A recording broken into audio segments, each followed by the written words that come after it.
Hello, hello, Kalu Kalay. How are we doing today? My name is Notepad Anon, and I write games for fun.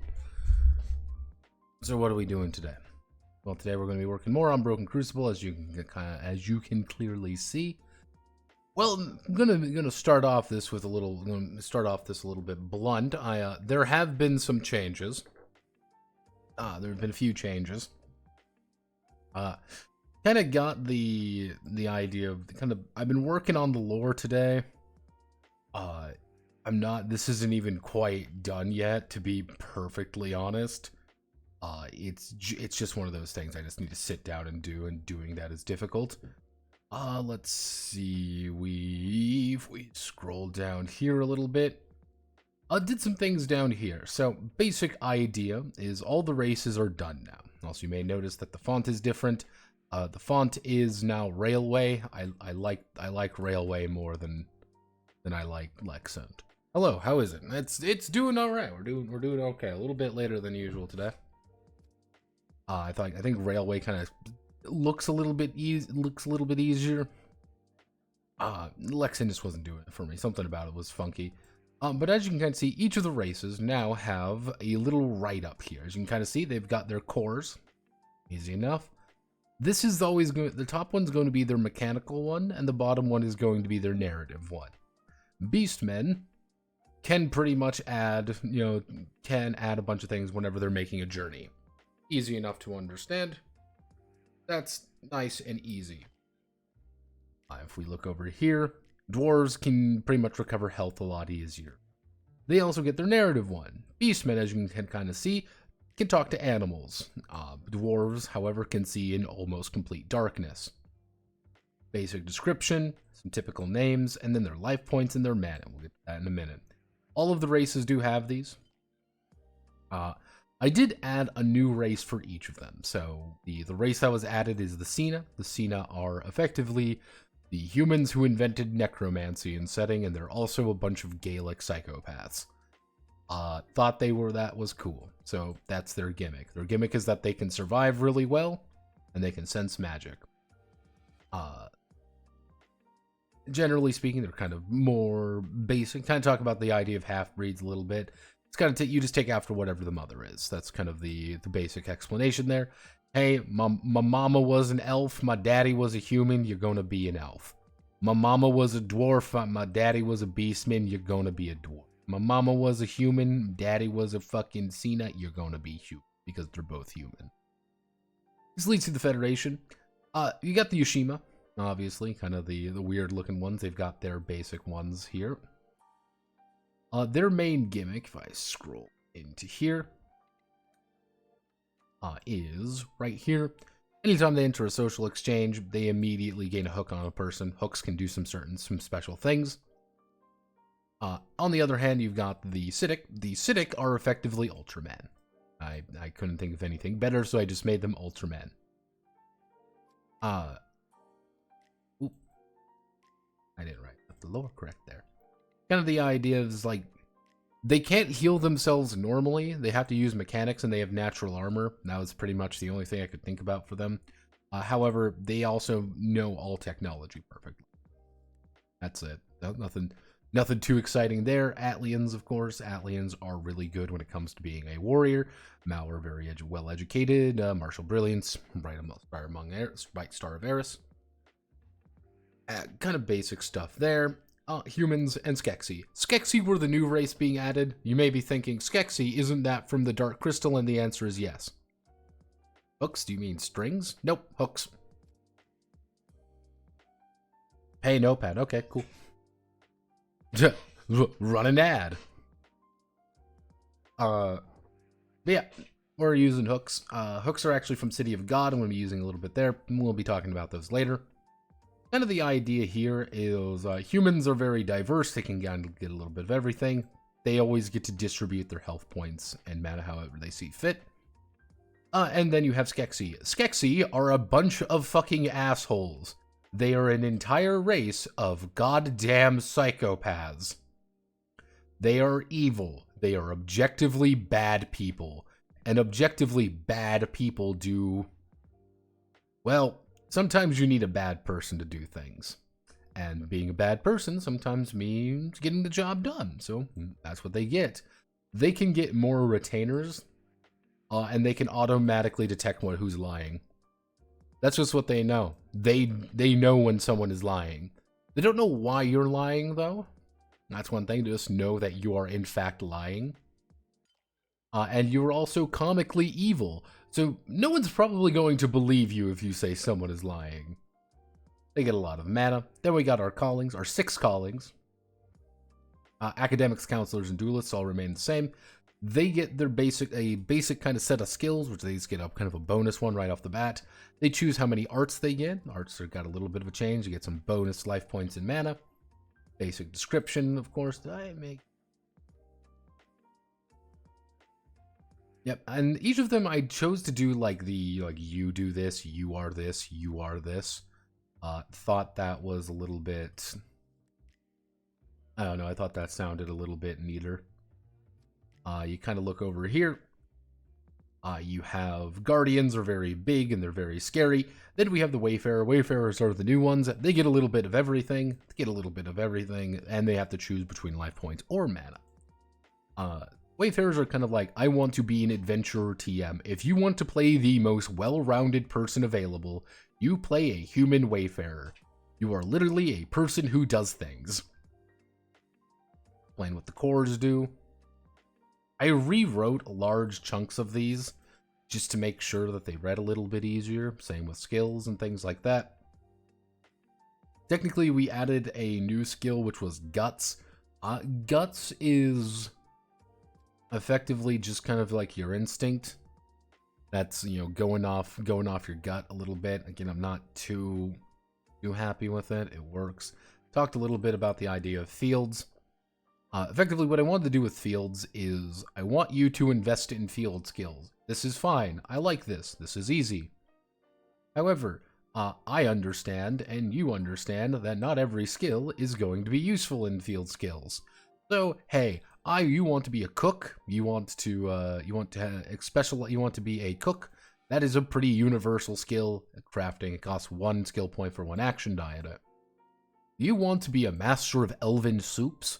Then you spend one skill point and you get 5 action die in it, but it's a very specific thing. This also kind of goes the other direction when it comes to the difficulty of whatever it is. Hey, you want to learn how to play the clarinet. Okay, that's a pretty precise thing. On the other hand, it's pretty common, so it would be 3 points for 1 skill point. Hey, you want to learn the elven clarinet that requires 6 fingers or whatever. Yeah, that's going to be a pretty niche thing to do, but it is still pretty difficult to understand, so you're still going to be paying for it. This kind of doubles down for languages down here a little bit. Idea of languages is, hey, do you have a skill in? Do you have an actual skill in whatever you're doing? So it's like, hey, you want to speak, do you want to learn how to speak Terran? Actual human language, stellar human language. You want to learn how to speak Terran? Cool. You need at least scholarship 4 to be able to be fluent in it and actually write it. It's not complicated to do it. It takes you not too much time to actually learn how to speak human. It's very easy. Hey, you want to be able to speak Mauen? Yeah, that's going to be a lot. You physically can't get it because the cap is 6. Yeah, the cap is actually 6, so you can't speak this very easily. Unless you are Mauen yourself, or you go up the ranks. As you kind of see, it is an anomaly, so it's very difficult to learn. That's kind of the idea there. Arts remain the same. Again, everyone has their starting arts when it comes down to calling. I did add a new art. Let's see, you kind of get 3 additional ones. I added the new art of armor use. Now, the premise behind armor use is not necessarily if you are not trained in don't have a good armor use skill, you cannot use better armors. You can put it on, but it's going to put a lot of penalties on you. Like plate armor would be like armor to use 5. Yeah, you don't have armor to use 5. Moving around in plate's a pain in the ass, and it's not going to help you. You've got armor use 5. This is something that you are specialized in. You know how to use this. As you develop it, as you get more and more and more armor to use, more and more and more advanced armor becomes available to you. it becomes a lot more easy. You don't want to invest in it as much as like parry or dodge, but if you want to play a knight in shining armor, a couple points in armor use isn't bad. Jesse, we have to cook. Nuts from Burke? Of course, we got technology and arcana. Passions remain pretty much the same. Nothing too exciting there. I rewrote some ideas behind it. Then we've got life, mana, and wounds. This is a little bit complicated, so let me explain. So, your life points, or your LP, is your actual health bar. That's the best way to think about it. It is your health bar. When your life points hit 0, you take a wound. This is bad. You can recover life in effectively 3-4 ways. The first thing is use medical supplies, otherwise known as I am popping a healing potion, or I am sitting down and wrapping my arm in a bandage. I am expending a resource to recover my life. You can rest for the night and heal everything. Yep, you heal everything if you rest for the night. If you sit down, lay down, get nice good 8 hours of sleep, you will recover everything. You can channel your mana, as described below, or you spend 1 might core and increase your life points by +5. What does this mean? Hey, I am injured. I'm going to spend a little bit of my might core, and I'm going to recover some of it. Up to there. Yeah, that's kind of the idea. It is, I can spend a resource to always increase it, or I can spend time to rest for the night. Mana, on the other hand, is effectively your inner juju juice. That's the best way of thinking about it. If you are a magician, if you want to cast magic missile at people, you are going to be casting from your mana. You've got your mana, you blast people with your mana, you go bzing, and then they die. Easy enough to understand. However, it is the inner reserve of life that you have.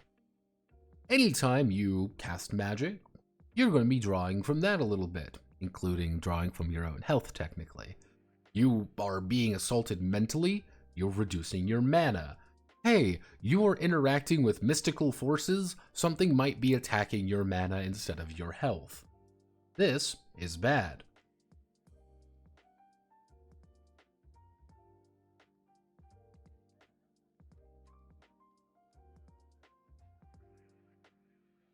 Yeah, and as you can kind of see here, hey, you pay 2 for 1, i.e. you pay 2 life for 1 mana if you lose all your mana. It's very easy to die once your mana once you run out of mana.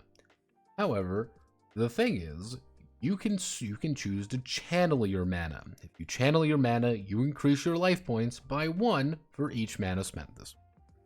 What does this mean? Outside of combat, you can sit down and just relax for a second and say, I want to spend 10 mana to increase my life by 10. Dwarves get an advantage here. They get to say, I want to increase my life by 20 for 10 mana. That's their entire gimmick, is they don't want to die. On the other hand, mana recovers slowly. It's D12 per night. If they actually rest well, good food, good rest, they recover everything. What does this mean, though? This means that if you're in a shithole dungeon for a while, that means you're going to be getting worn down a lot more. Attrition is the name of the game here. You want to go back and you want to rest up. Going to an inn and buying a room at an inn has a tangible benefit now.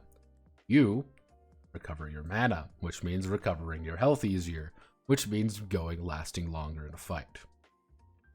However, if you ever get reduced to 0 life, you take a wound. What does taking a wound mean? It means that you have a nasty scar, a painful reminder, mortality, and your failures. The thing is, you get X number of wounds per rank. Starting out as a wanderer, you have 3 wounds. Anytime you take a wound, you have the opportunity to KO yourself. You fall over. You're out of the fight. You're still technically in danger, but you're not really in danger anymore. You're just out of the fight. However, what happens though is it takes about 2 weeks to recover a wound naturally. This does mean though that you can get your life points back and still have a wound. The other hand, if you're under week of medical supervision, otherwise known as you have a medicine of +4 or higher with someone else, it's pretty easy. If you ever take a number of wounds equal to your max, you die. However, Crucible craves struggle. And anyone who's a priest of Eris can actually bring you back to life. Usually, there's a payment though. You gotta pay someone. It's Dragon Quest logic. You go to church, you pay the fee, they bring your ass back to life. You can only do this a number of times though. This removes one of their wounds permanently. And if you run out of wounds,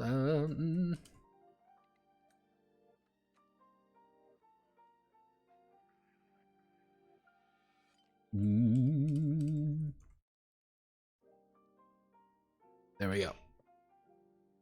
What does this mean? This means that each rank, you're getting more wounds, which means more likely, you are more able to survive, which also means you have more chances to get rezzed. So it's kind of that you kind of want to. There's that subtle courage from the back being like, hey, you can live longer if you keep doing that. Always keep pushing forward. Also, I forgot completely. Thank you, Maid of the Stars, for following. Oopsie zoopsie. But that is the that's pretty much the major things that changed. Let me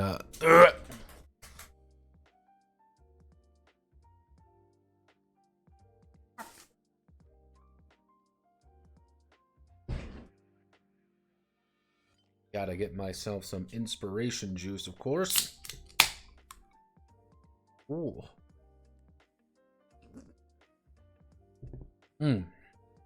Delicious. Also, I see my friends from the UK. I want to check something right now. UK time. It is 1 o'clock in the morning for my friends in the UK, and they are still awake. And I might be thinking, well, why is that the case? Well, because the Factorio, the new Factorio expansion came out. Yeah, fun fact, the new Factorio expansion came out, Space Age, and yeah, no, they've been playing for over 3.5 hours now. Get ready for all of your friends to no longer be around. All of your autistic friends are now gone. They are too busy playing Factorio. It's very fascinating. We would like to believe that our autistic friends would not throw away everything to do. No, they're going to. They're going to play, you know, they may not have Factorio, but they're playing Factorio mentally. It is, I don't make the rules. It is simply the way that happens sometimes. It is what it is.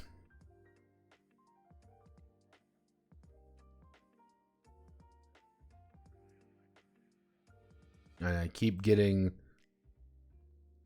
I checked on Steam, and I keep getting fucking things on Steam. Hey, guess what I'm playing right now? See? Again, look, it's a local autistic person. Again, there's a reason we've tagged autism. I never really got too deep into Factorio. So, getting back into things a little bit, we have this. Notepad, I hear you say, what is this? Well, good news, bad news. Good news, I've technically already written the traveling section in Somata, actually. Yep, it's just the Somata section. It's legitimately all we need to do is this.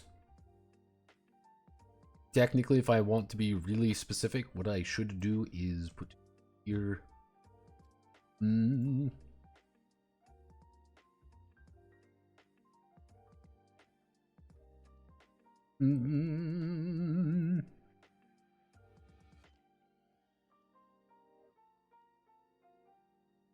I should put that there. I should write in some items, but yeah, this is literally it right here. The entirety of the travel section is not too complicated when it comes to Somata. that's kind of the point. It's just an extended check, like most things in life. So I just copy and pasted it. Yeah, this is it. So yeah, we're just gonna write. We're gonna rewrite this entire section. Effectively, I literally copy pasted and changed the font. We're going to fix this section to make it correct and fit with the setting. So let's get to the business time. So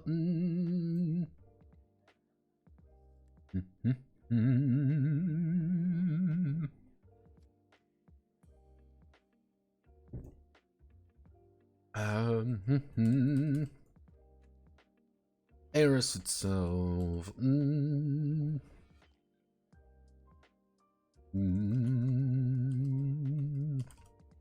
The potential to be, but with a majority of the planet's surface being water, with a majority of the planet's surface being water, most life has been concentrated on the main Pangaean landmass. Eris, the continent is, what is a series? Let's see, the continent is, yeah, the continent is,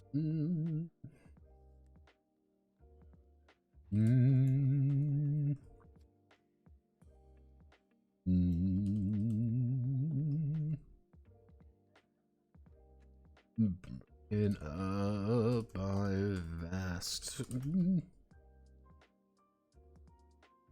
Let's see. By vast land. Actually, the continent is a land that has nations and nation states and clan lands broken up by vast open hinterlands claimed by no one. These wilderness expanses vary in difficult. Let's see.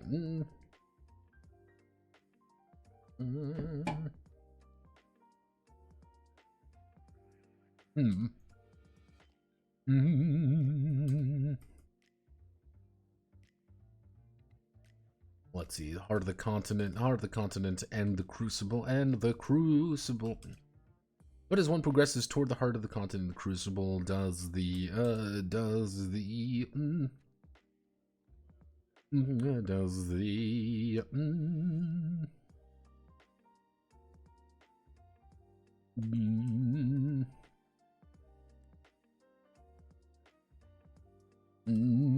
let's see. But as one progresses toward the heart of the continent, the Crucible does the verdant morph into the barren. And hostile. Each ring of the let's see. The continent is debated. The continent is roughly described as being broken up into rings. Each ring starting from the coast.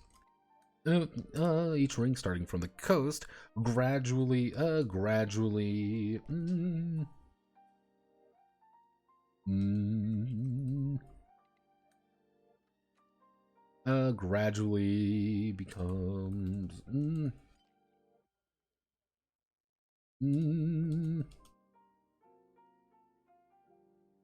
because the idea, my idea anyway, is that you have a Pangaea. Like, if you really look at the concept of like a Pangaea, you have a supercontinent, effectively.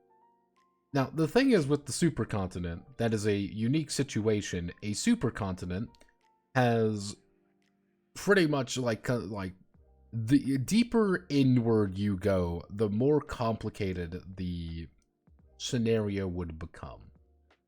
That makes any remote amount. Like, it's gradually becoming more and more hostile as you go in, just because you don't have the wind, things like that as easily. My idea, though, is over here you have the coast.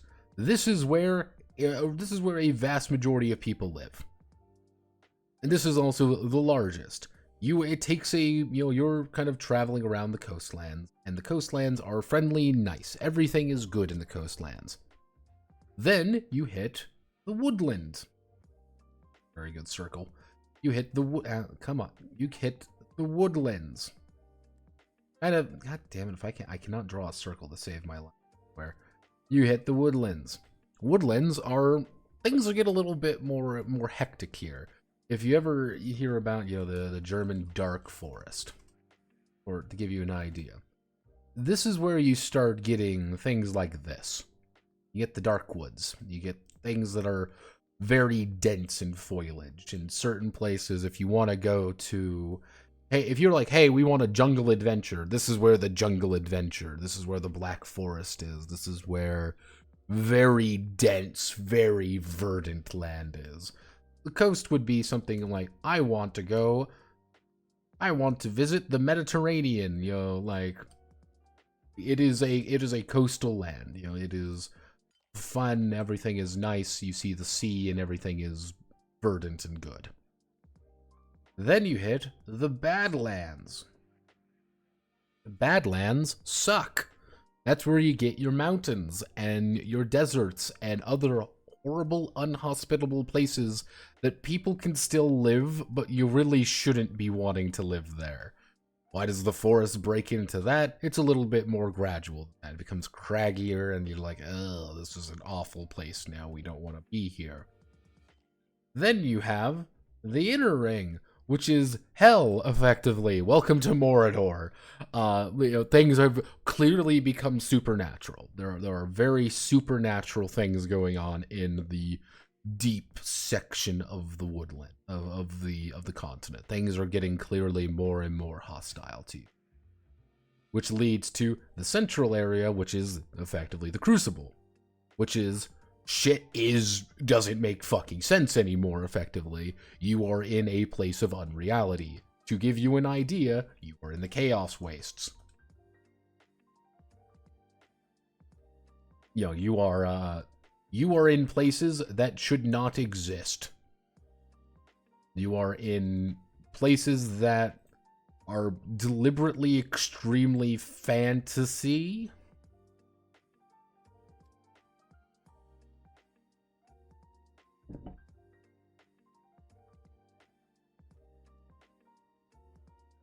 You're getting the very fantasy look, and you're getting the very strange and whimsical place where very strange and whimsical shit goes down. It's not a friendly place. And at the very heart of the continent, that's where you find the Crucible.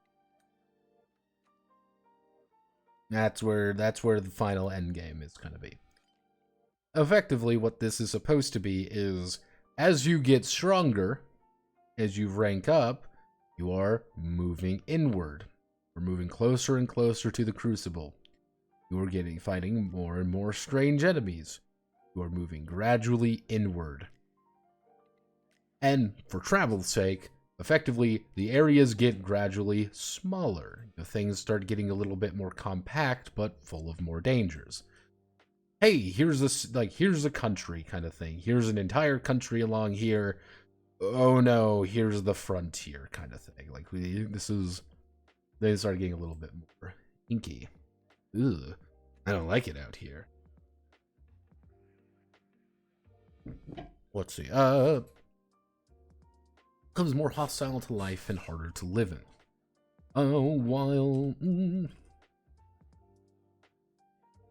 The coastal, let's see, the coastal ring is where a majority of kingdoms and majority of the kingdoms of man and the kingdoms of man hold sway. And the old empire's flags Flags can be found dangling from castle walls. Trade is frequent. The coastal ring is nearly idyllic. To many. Is nearly idyllic to many, but rich farmland and still leads to frequent clashes. Coastal ring is nearly idyllic to many, with rich farmland and open space still leads to frequent clashes among the kings and dukes who hold sway over them. These lands are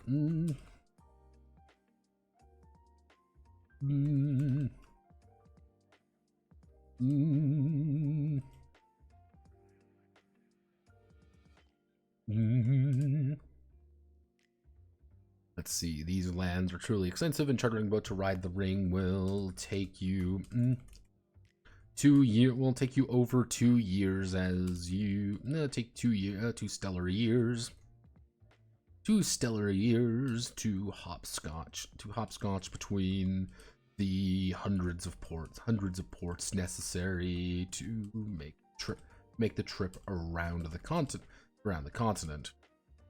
Make the trip around the continent. The woodland ring is somewhat a lie to call it such. Woodland ring is somewhat a lie to call it such. The woodland is a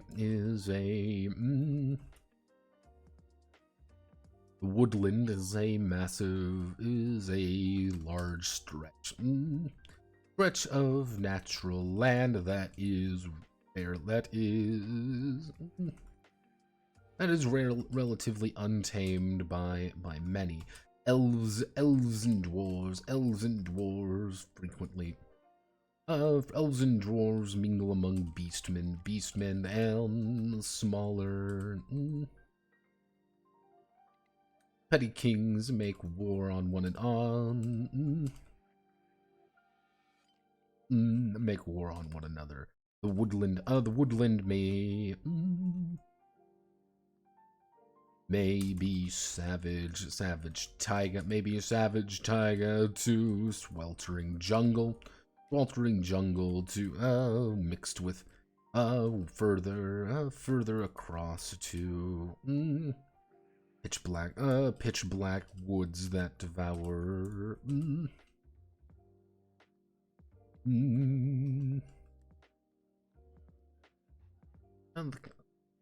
their way. The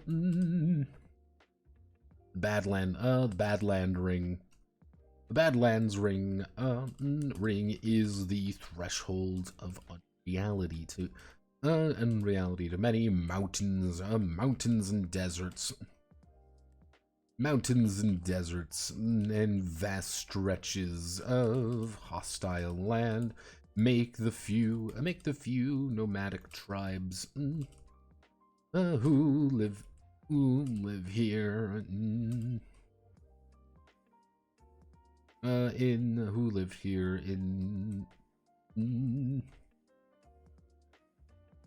struggle to survive. The dwarf holds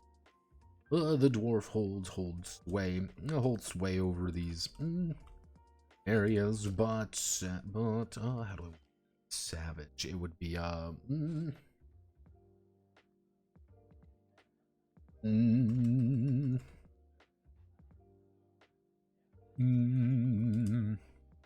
let's see. Dwarf holds sway over the but goblin tribes and orc war bands frequently emerge.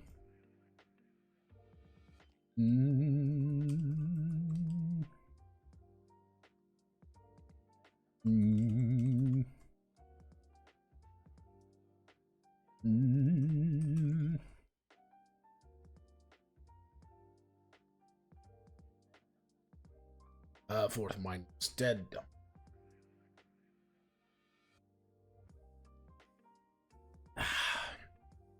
let's see. So this would be the coast, woodlands, the badlands. Mm. Mm. Mm.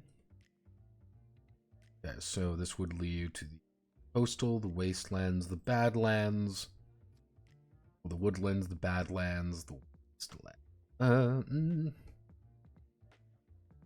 The wasteland ring, it has mm, mm, mm,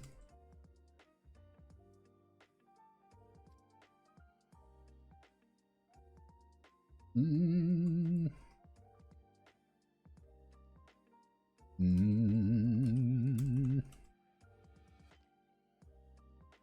Wasteland ring has no one living, bar the orcs gun. A few settlements that may be found.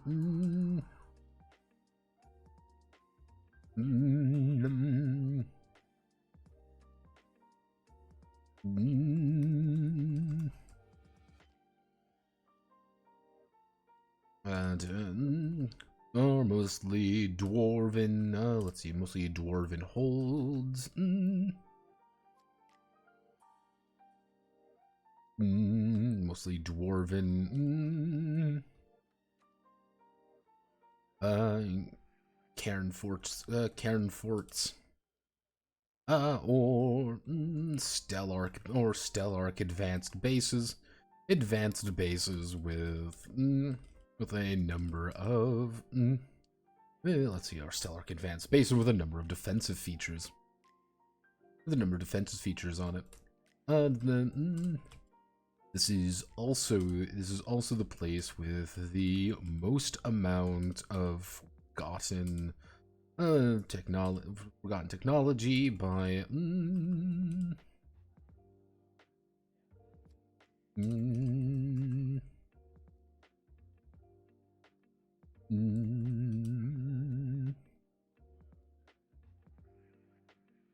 what's the unfortunate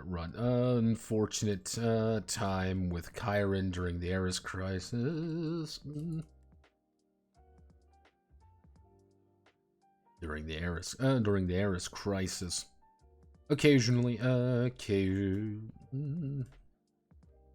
finally the core lands. The core lands are a place of pure magic and whimsy. Magic and whimsy. To the Stellark races, it is the epitome of the unexplainable phenomenon. A phenomenon, and host to hundreds, and the graveyard to hundreds of brave commandos, and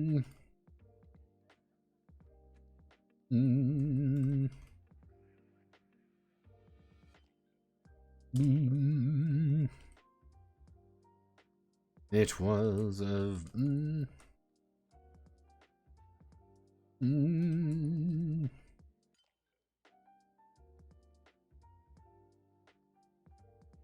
the seat of Chiron's empire, but with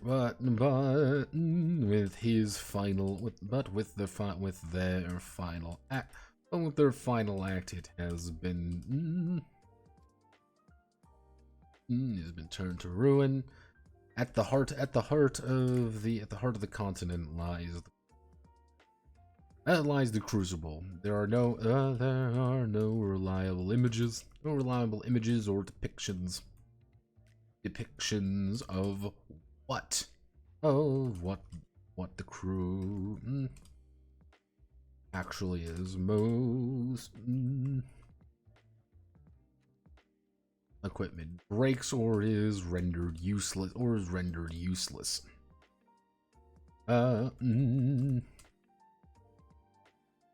Turn enlightened. Enlightened. Let's see. Those who manage to return enlightened.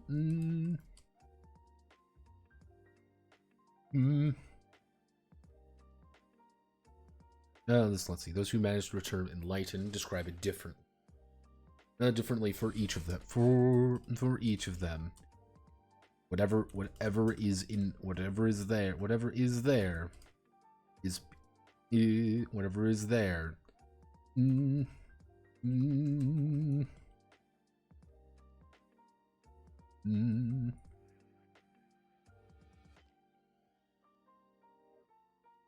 Whatever is there has no rational explanation. No.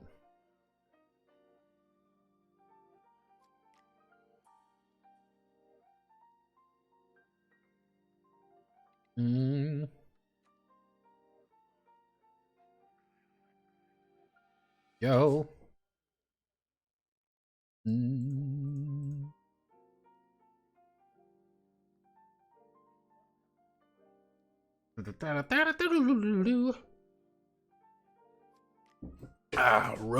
Road warrior. All right, let's just put here. So we want to do the idea of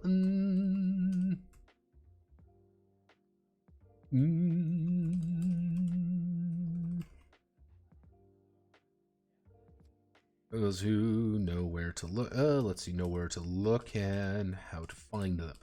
Let's see, know where to look and how to find them. Only, well, let's see.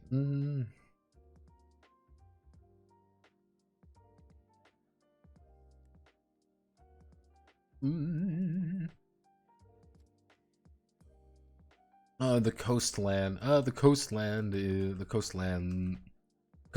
ring is the coastal ring. The coastal ring is filled with roadways, mostly those dating back to the Manan Empire. Mostly those dating back to the Manan Empire and their vast construction efforts. Efforts to unite Eris to most of the imperial roads are still in service today and are valuable parts of the overland trade networks that facilitates much of recent economics. However, many of the imperial roads have fallen to ruin, or have been torn up to stop an advancing army, or repurposed to castle walls to stop that army. National castle of the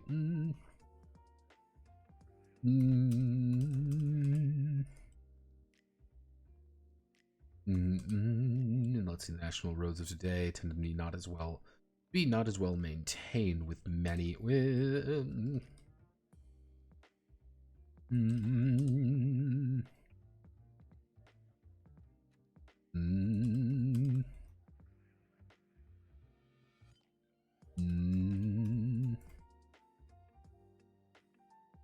and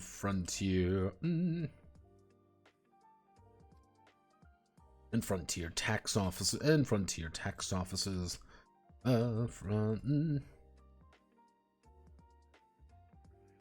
let's see, between the kingdom's boundaries and the frontier tax offices, elf roads, actually I should say the dwarf tunnel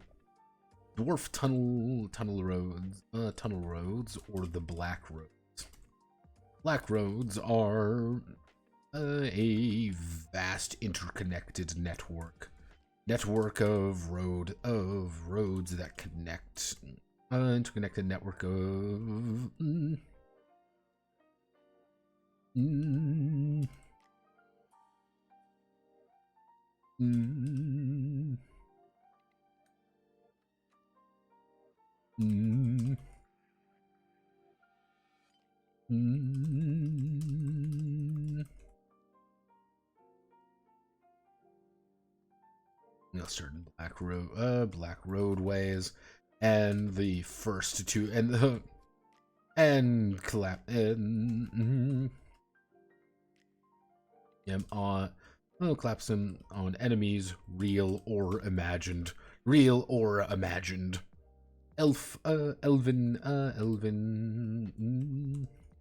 Elven grows, only use,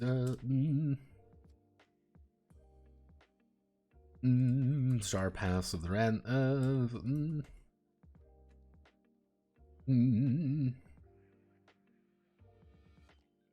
mm, mm,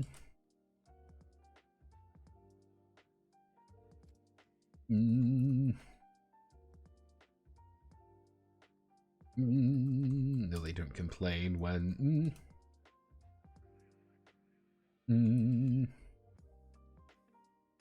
let's see, simulating pot, let's see, mm,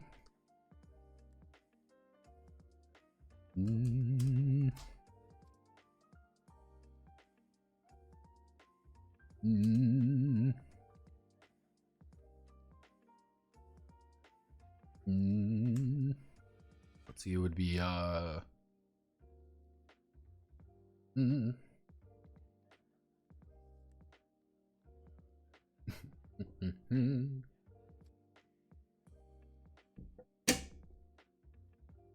mm, mm.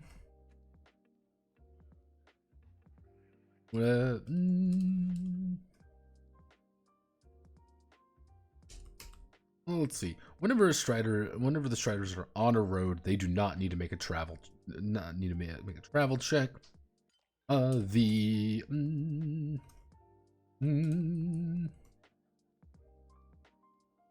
mm,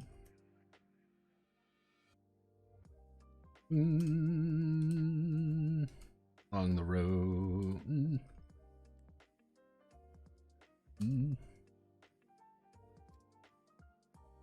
mm, mm, mm, mm,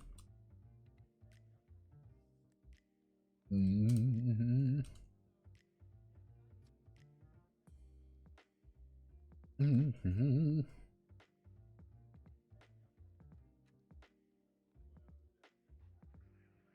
mm.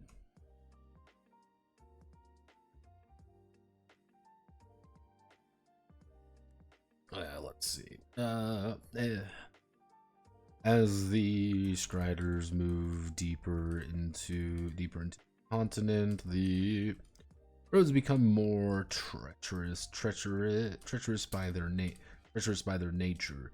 They may be convenient to follow and seek the path, but mm, mm, mm,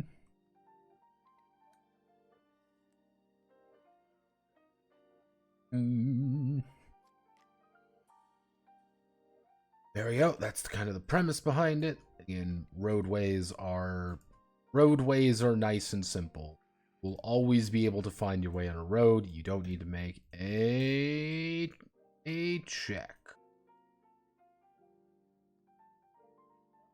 check on their unsavory characters. Insert table. Let's see. Mm, mm, mm, mm,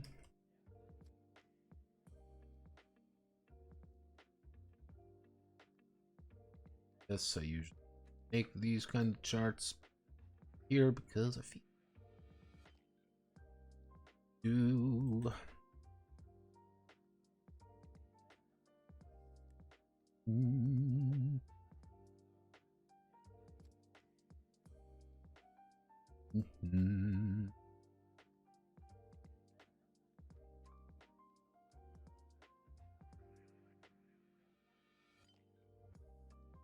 Nine, 10, 11, 12.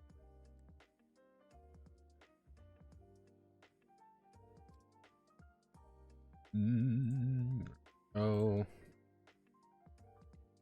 All right. Oh, right, gamers. Let's make an encounter chart. So, person on the road. Who would you find on the road? Well, let's think.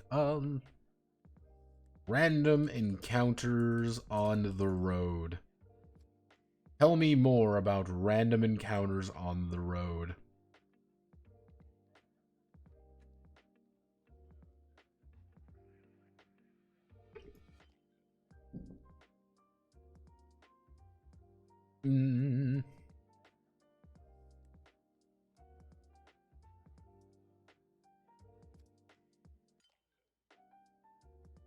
Let's see.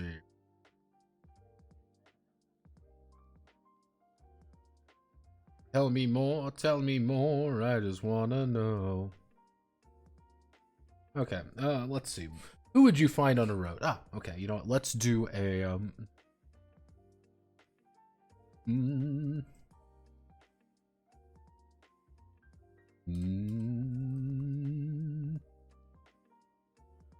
lot of soldiers.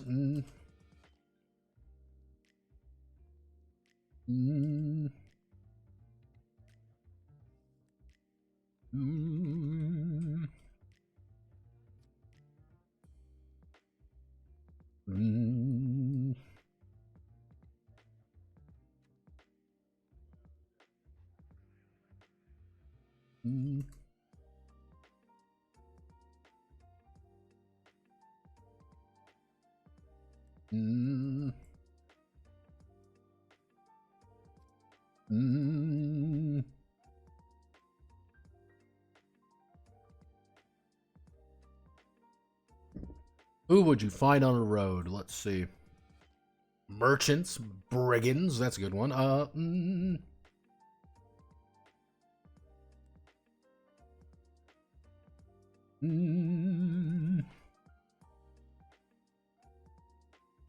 Exotic merchant.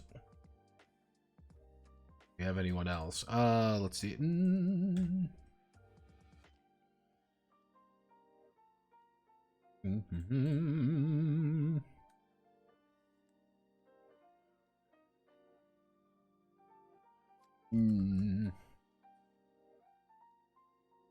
Uh-oh, wait a second. Change back to American English.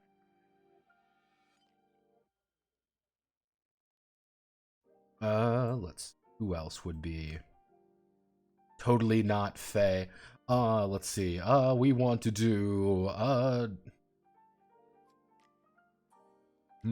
Actually, we're not even location. Let's do oddity.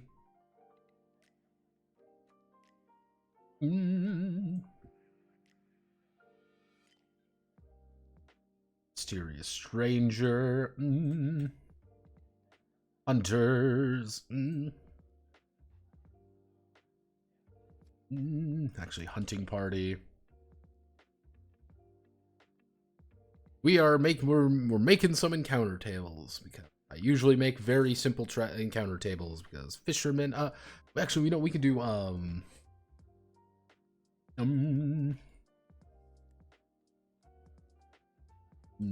we go, tradesman.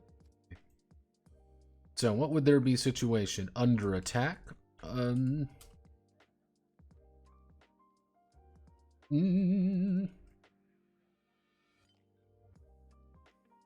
Under attack, attacking someone.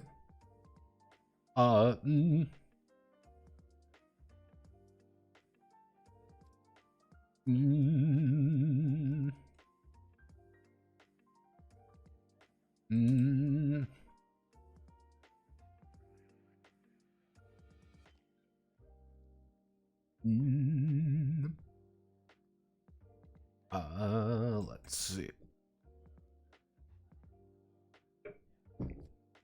Supply run. Let's get in supplies.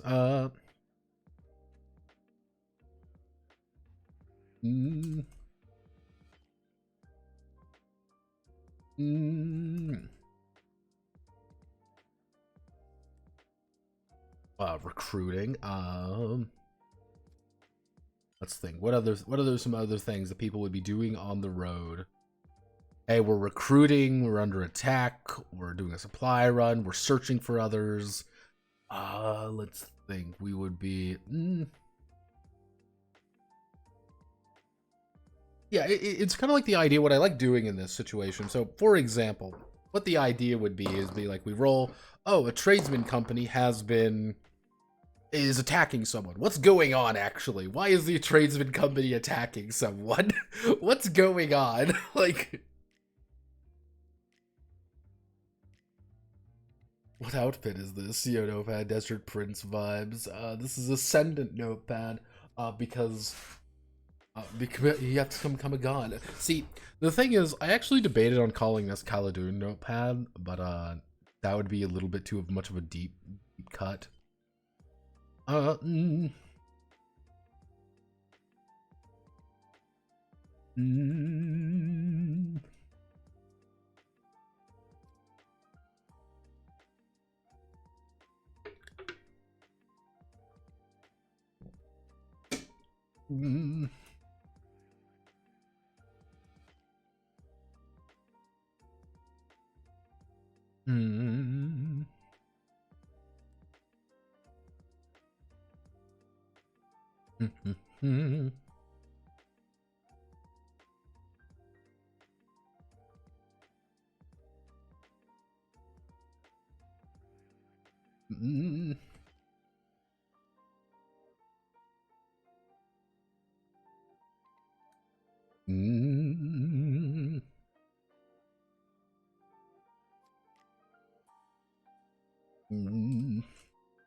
Actually, you know what?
Eating beans.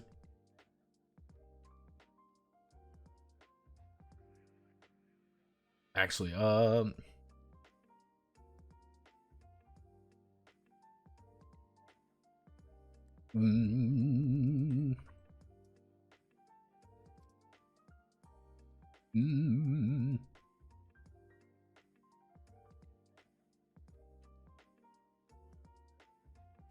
okay, so a basic situation here. Let's just roll up something. Now, mind you, my encounter charts are mostly just ideas. That's what I like doing. So let's roll. Let's see what the situation is happening. So, a mercenary band is fleeing for their lives, and the situation is they're all dwarves. A bunch of mercenary dwarves are running like hell. What's going on? A caravan is currently extorting others. It's currently extorting others, and what's the weird thing about what's weird going on? They are immediately hostile to you. This isn't a caravan, obviously. They're lying. They're just immediately trying to extort you. What's going on here? Okay, let's try one more. So, a adventuring party is extorting others. However, there's a Stellark race among them. Huh, that's kind of weird. What's going on? There's a literal adventuring party, and there is a Stellark among them. What are you doing here, you? Well, you know, what are you doing here? You're the IRS. No, they're the IRS. There we go. Mm. Mm. Mm.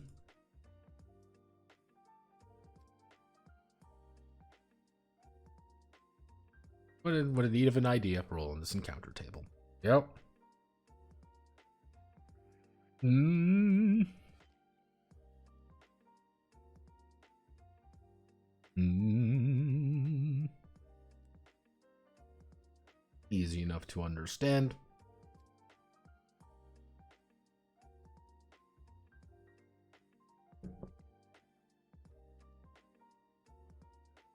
Mm.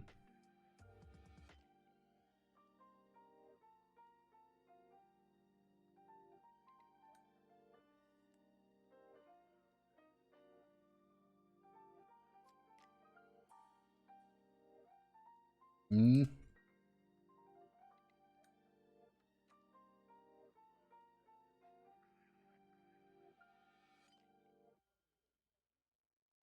All right, yeah, that works. Okay, so now we go on to roving. Away, away. Oh. Mm. Mm. But yeah, no, it's kind of the idea of like, hey, if you ever just need an idea, just roll in the chart. Hey, it's a mercenary band that's attacking someone, but wait, it's a mixed party. Mm. What's going on? Well, maybe are the mercenary? Who are the mercenaries attacking? I don't know. Answer the question. So, we then grab you. When the Striders are seeking to move beyond the territories of nations and enter the untamed wilderness. Actually, what would the interland synonym? Is that the correct synonym?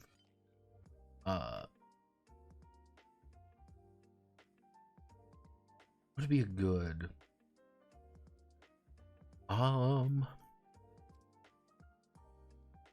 interland, the land behind, let's see, I want to do term, like it's up country, outback, backwoods.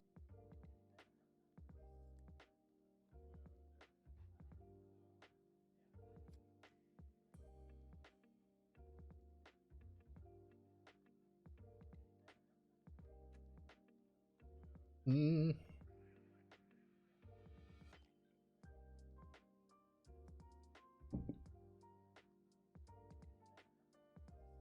Mm.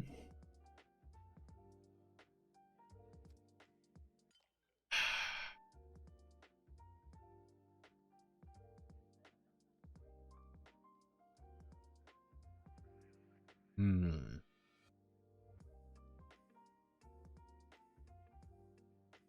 This game was good.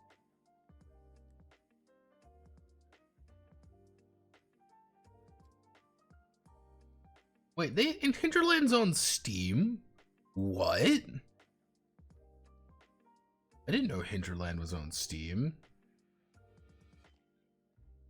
Hell yeah, Hinterland's on Steam. Any good?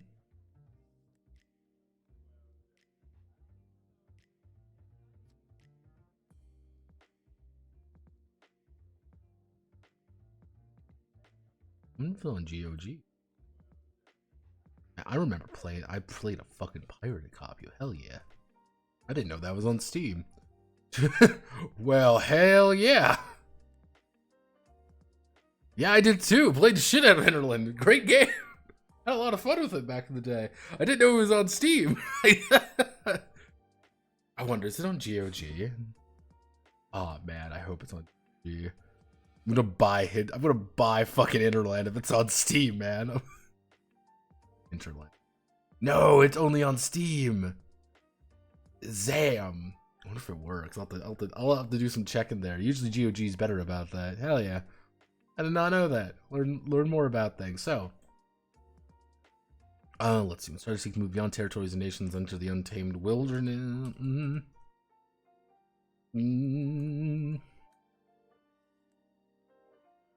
Let's see. They will begin. They will begin roving. They will begin roving. The trekking across the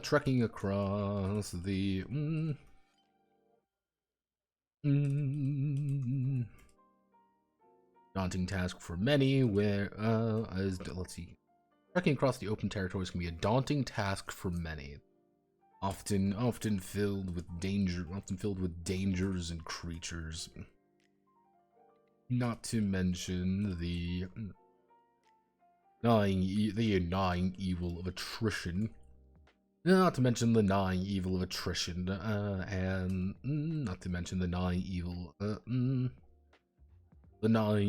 of hunger pangs, and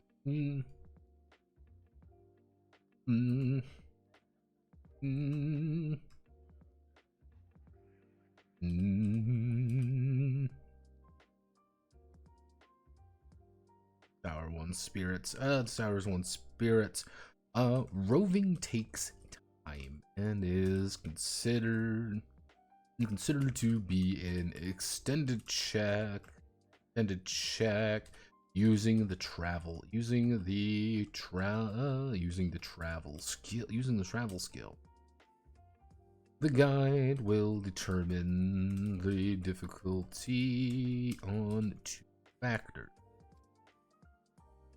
Where the striders are heading, do they have actual guidance?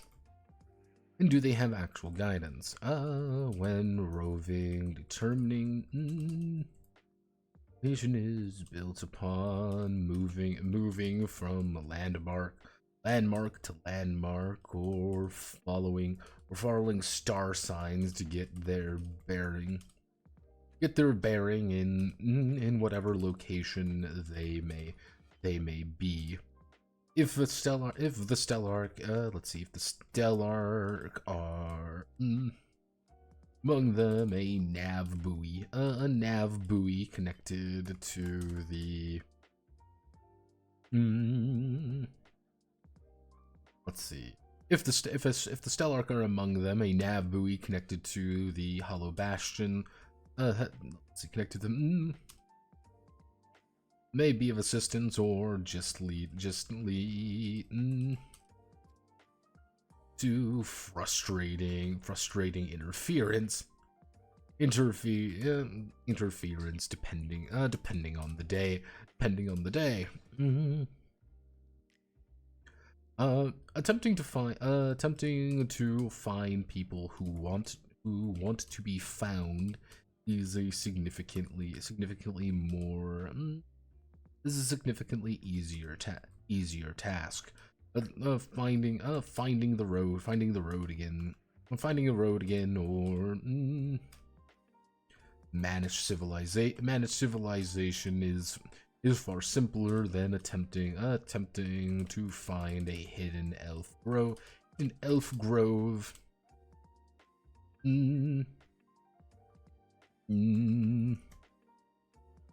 Or beast. In the middle of the woodland ring.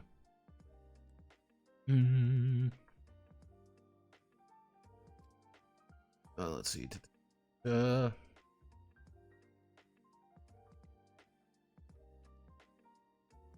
Finding a group of finding a group of let's see, woodland ring. Not to mention the difficulty of hunting a nomadic group in hostile territory.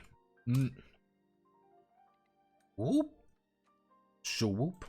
Shawoosh. Okay, so Striders. When the Striders are seeking to move beyond the territories of nations, significant beastmen, significantly task. Destination. Okay, so let's see. So don't need any of these. So destination. Let's just do. We actually want to we want to do destination. We want to find Manish we want to find Manish actually.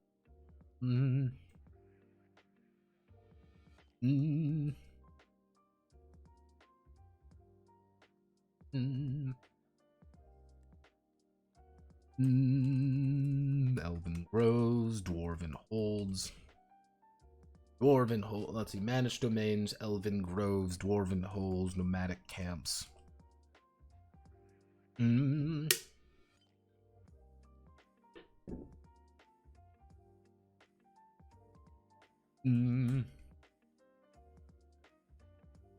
What else?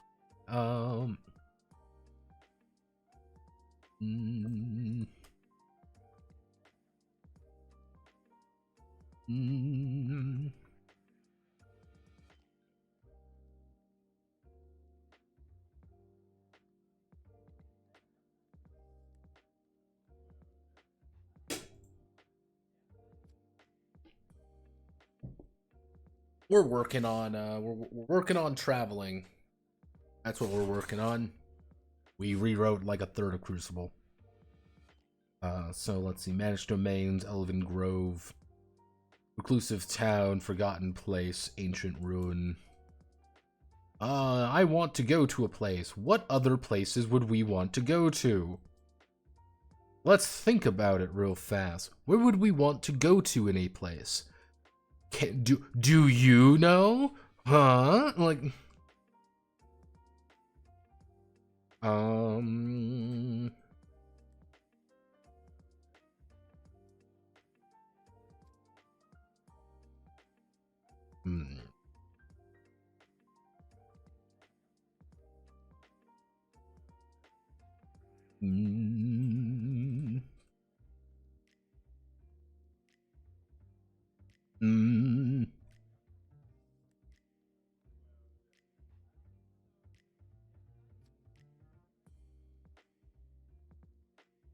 Say, handhold.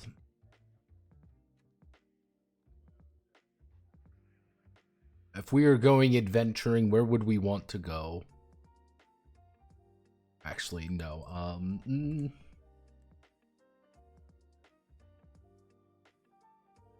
Stellark FOB, because yeah, where do you want to go? I want to go to a fucking FOB. Like, I want to go to one of the fobs in this godforsaken place.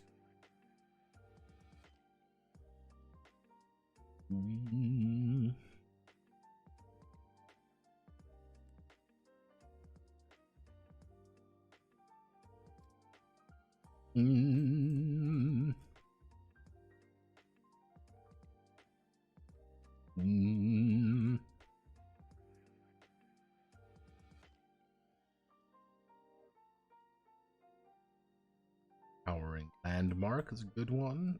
A volcano or something.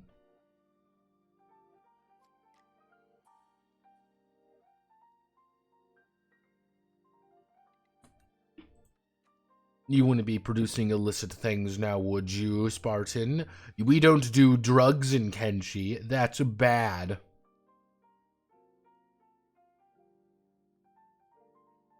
Naughty, naughty. We don't do drugs here. We are good people.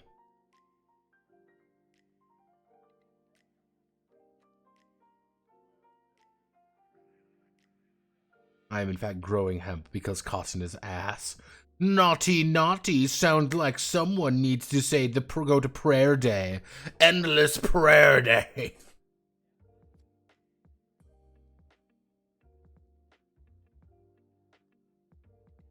Let's see. Is there anything else fun and exciting? Is there any place else you could think about where we would want to go? I think this could cover everything. I think this should cover everything. So if we go over here. So, generally speaking, managed domains, pretty easy to get to where we need to go. I want to go to a place where men where are all the good men, one might even say. A managed domain, it's gonna take TN15. Elven Grove, that shit's hard to find even if you can. A Dwarf Hold, pretty easy. Nomadic camps, I want to do a, let's see, we want to do a tribe, we can do a horse tribe, so that'd be fun. Actually, we'll do about 25 here. Momo tribes, raptor tribes. Let's see, nomadic camps about 30 if you know where you're going. A reclusive towns about 25. Forgotten places is going to be about 40. Ancient ruins are going to be about 35. Actually, we'll be about 20. Orc feast grounds. Feast grounds are easy to find. Sacred cairn holds are a little bit harder to get to. Stellark fob, it's going to be about 35. A towering landmark, about 20. Then here, this, and I hit back, and what do I have?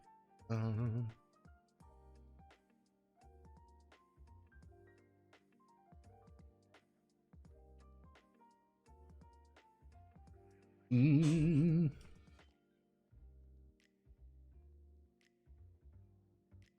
Mm.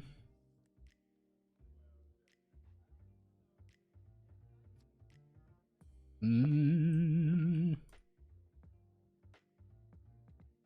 Mm.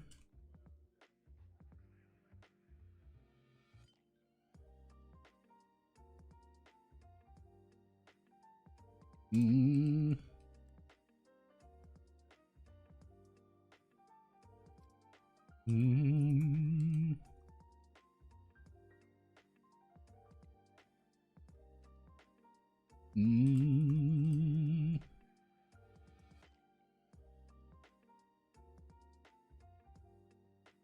Mm. Mm. Mm. Some places are meant to be forgotten. Mm. Mm.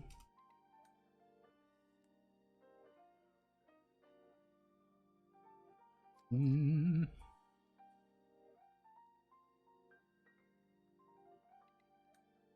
Lost an arm and a leg to enter. Mm. Mm. Mm.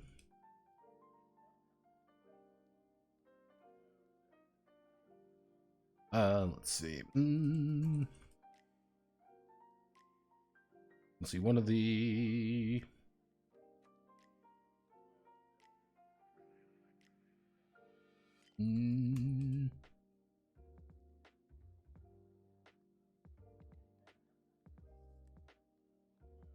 Oh... Let's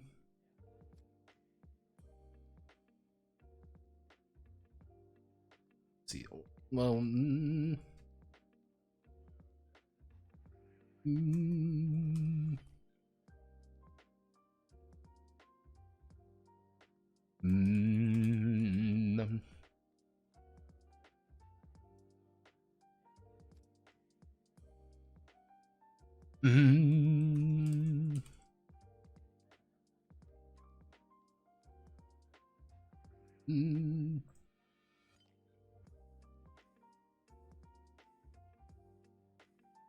Mm. Mm.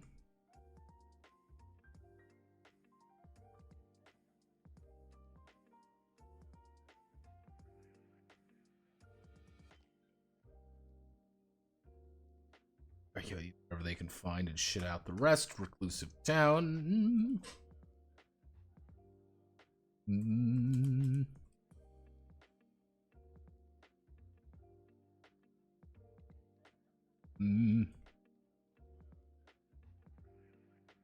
Mm. Mm.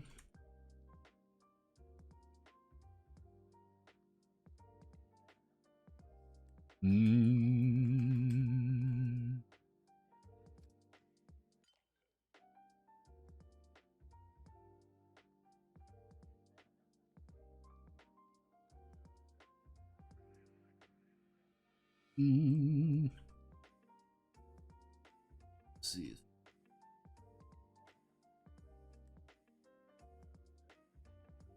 Mm.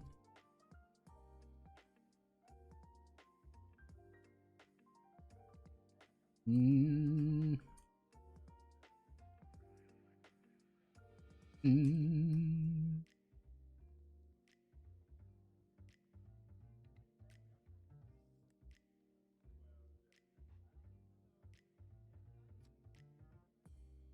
Beastman Headstone. Mm.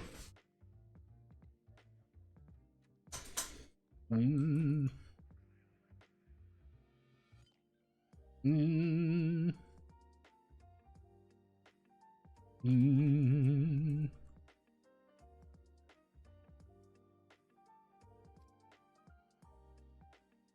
Finding it isn't the hard part, it's getting there. Let's do that, and let's do 0.03. Can I do that? Yes, I can. Bingo, bango, bongo.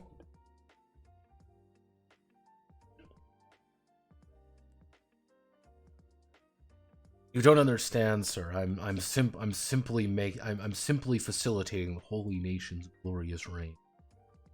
Praise be to Phoenix.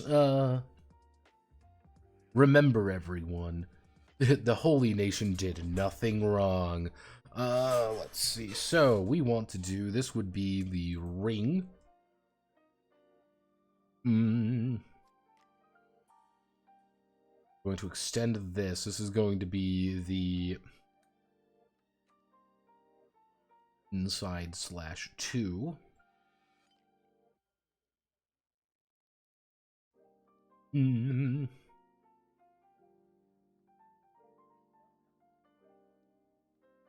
Duration.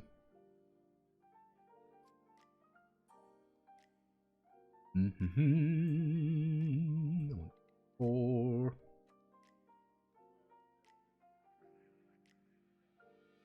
Or that, and actually no, it'd be 5.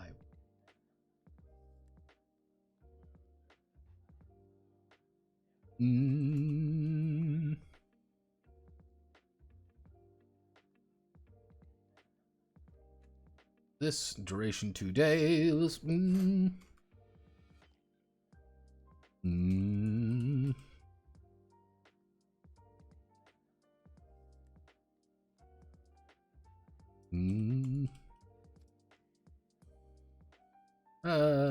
see.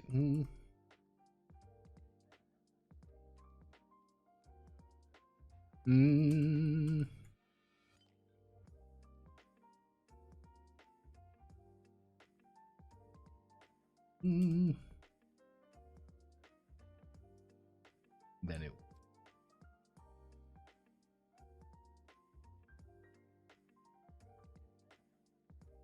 coastal woodland.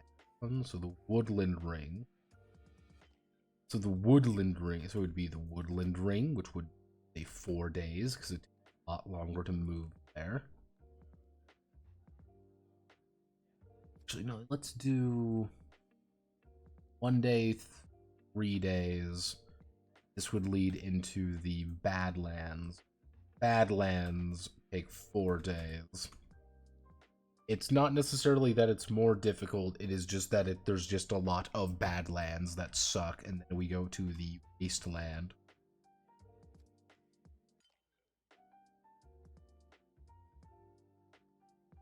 The wasteland ring is 5 days, because it sucks. This leads to the center ring, right? The core land. Core ring. To core ring. Takes a week to get anywhere properly in here. Let's see.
Let's see.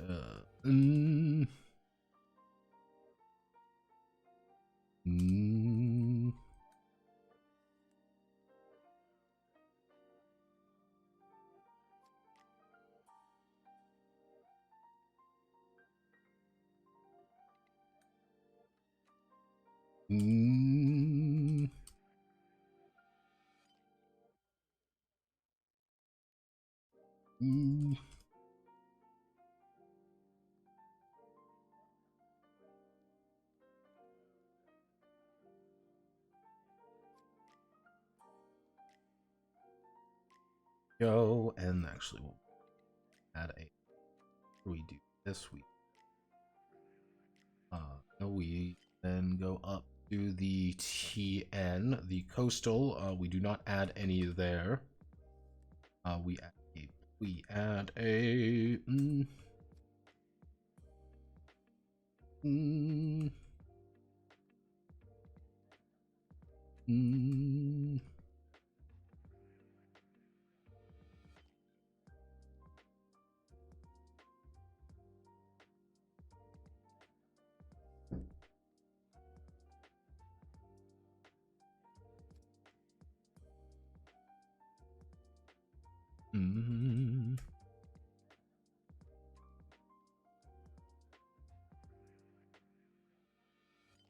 There we go. Binga bang bunga wanna leave the Congo wanna. I'm sorry, I'm 24/7 Bing Crosbying. Truly, this is my Fallout memento. I love Fallout music, says man who's listened to 150's track. See, that's the funny thing about old music now, is that like it's just the Fallout music. Very funny.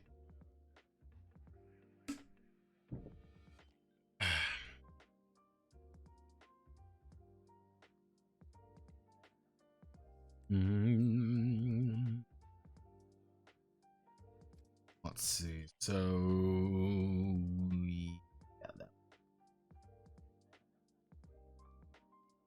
that works pretty well. So all the roving things. Actually, that would be, we need to find the yellow. We need to find vagabond notes. We need to find the vagabond notes, and we need to go down here to row vagabond notes on mounts. Oop.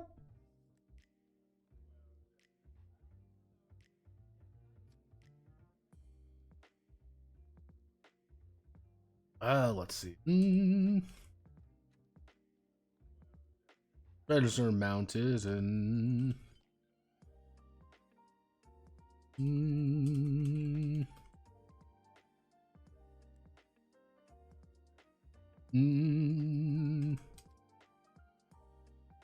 we will cut the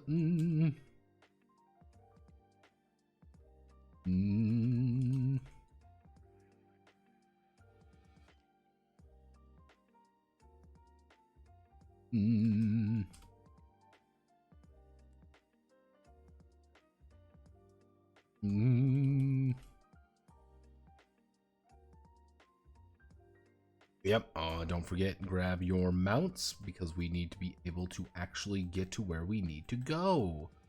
Yeah, everyone, make sure you actually keep your people alive. I know it's a miracle. It's a Christmas miracle, everyone. We need to keep our fucking horse alive.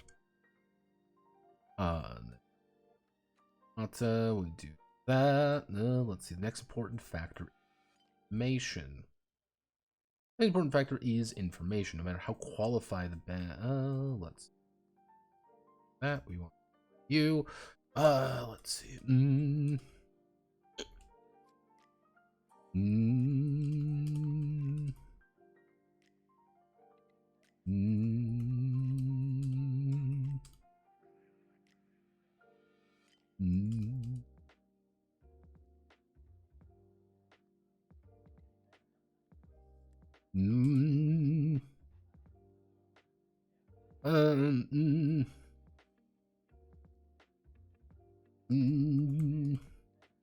Or dead in a ditch. When the Striders are planning to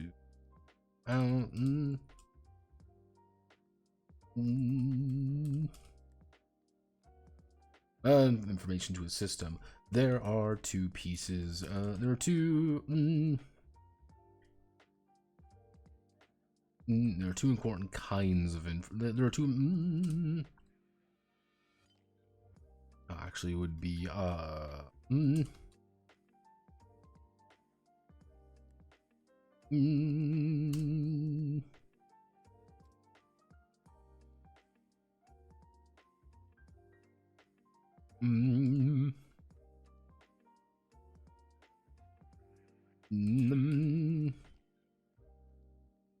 understanding is knowing that the location exists. Understanding is knowing that the location exists. One cannot travel to a place. One cannot travel to a place without a place that doesn't exist. Though being sent out on a wild goose chase, onto a wild chase, will.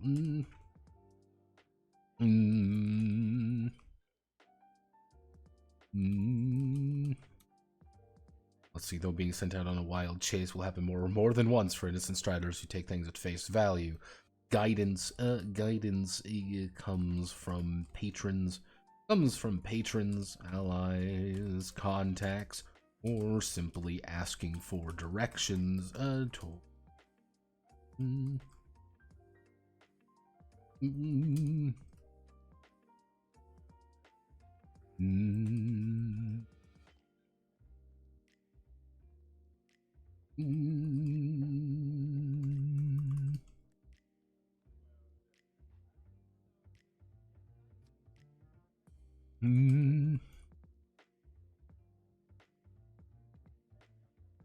If they feel confident, of course.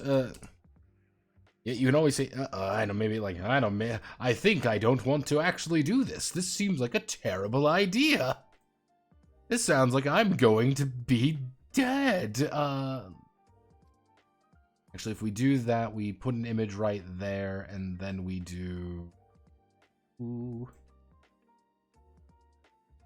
Let's see, so we're railway to left. So we 3.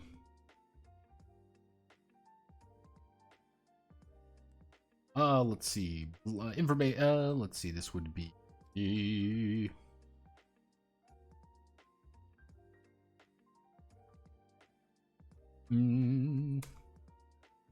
This would be guidance modifier. Unadvised except for the desperates, the Striders. Venture out into Eris with little more than a vague idea. The Striders. This may be just heading north, but it's something. The Striders, reaching it. Let's see. Striders have been given a rare grazing maxim. Misdirection. The Striders have been fed deliberately wrong directions. They may find their way or die along the way. Precise direction. They go on how to get there, including landmarks, maps, have an actual map highlighting where they go. General whereabouts, and third or even fourth person recollections of the locale, wandering. Have no clear goal in mind and will move toward the closest clan they find. Hopefully. Information does not stack in any way. Best quality information will check his venture on. There should multiple pieces of information. Perhaps misdirection, price direction. They will need to make a travel check at difficulty 2 to 6 to determine the better outcome, or just rely on their gut and see what should be right.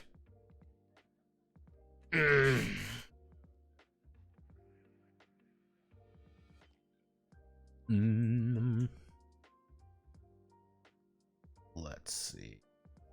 Actually, if I unpin the row, let's see. We do that, and we do that. Information does not stack. Wandering and you. Let's see. We select all of you. Let's do 0.0. More room. A little bit more room to play with. We do that. Wandering and you. Roving.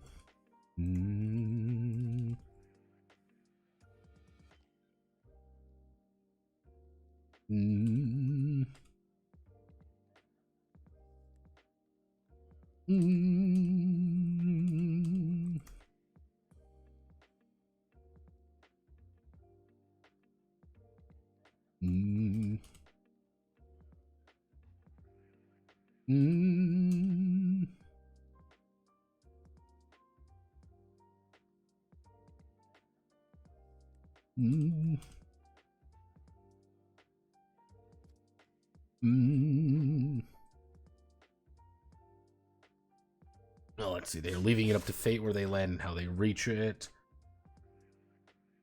That, and then we do. We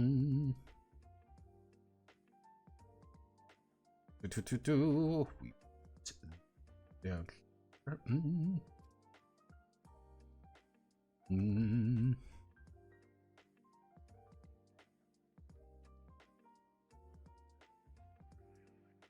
Why don't we do 1, 2, shrink you down a little bit. Ooh, you here.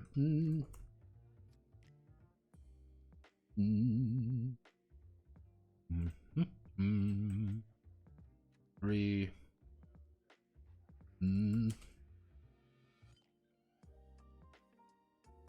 This, we do this, we hit you. We are. So, we then hit this. Okay, new chart. Remember they used Frank Sinatra for a Titanfall ad? Always a man can appreciate cotton made by special labor. Alright, so, first things first, where are we heading? Let's take a second and actually a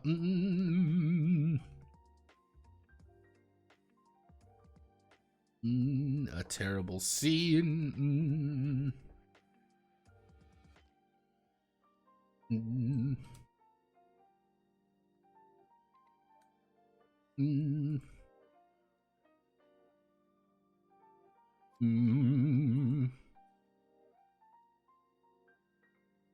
A lone homestead, a strange town.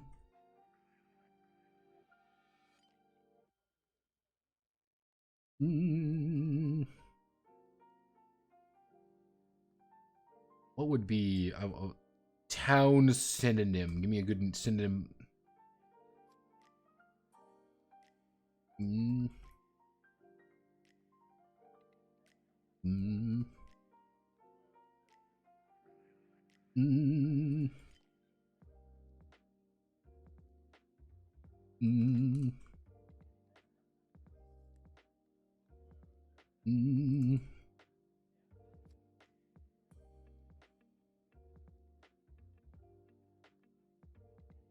Mm. Border Lord's home.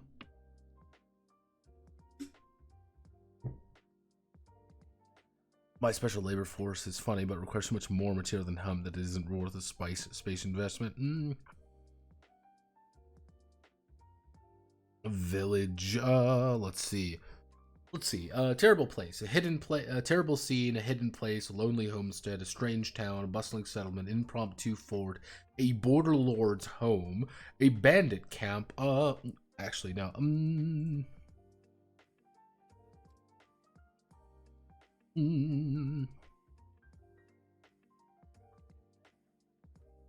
mm,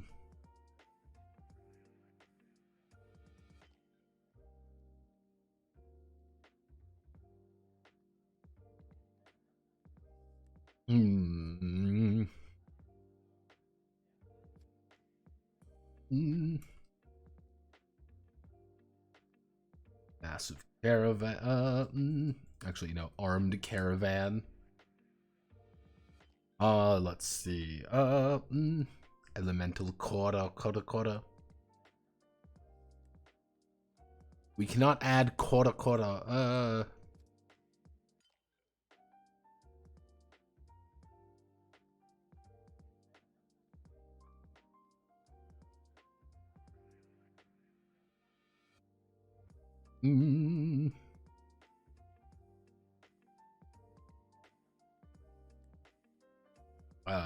Mm, fuck it.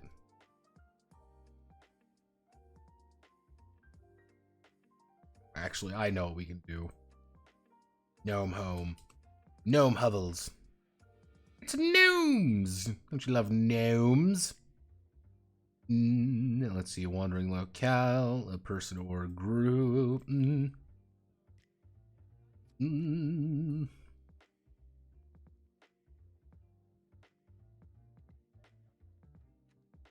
Bandits, lots of bandits. Goblins and orcs. Trolls, big trolls. Oh, let's see. Mm. Mm.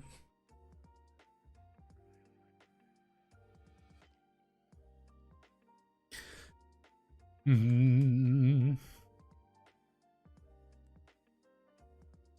Mm.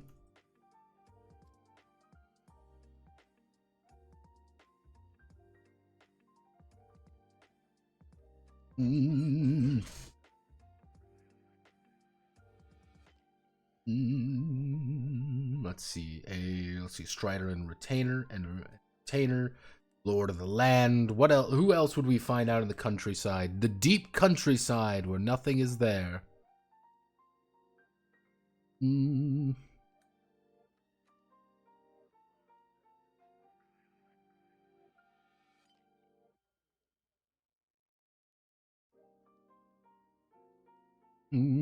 Oh, Templar monastery.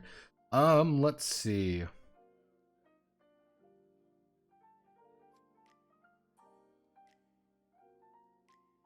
Mm.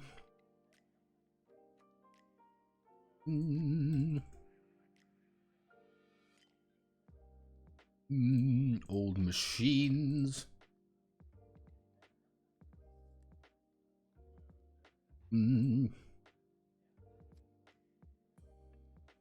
Traveling monks. Let's see. Moonshiners, survivalist.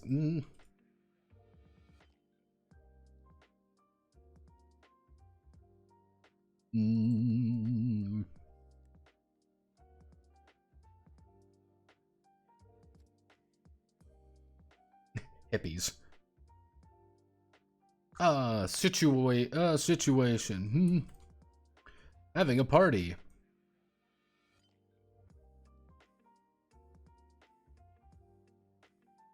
Getting killed, killing someone. Killing someone.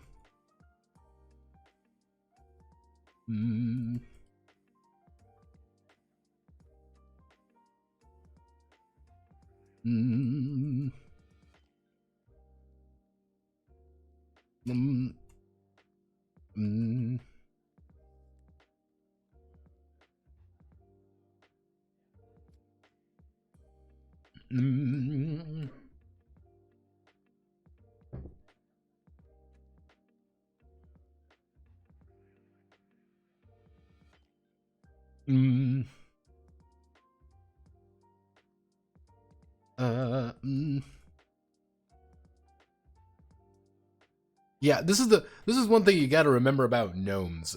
This is one thing about gnomes in this setting. Gnomes are drones.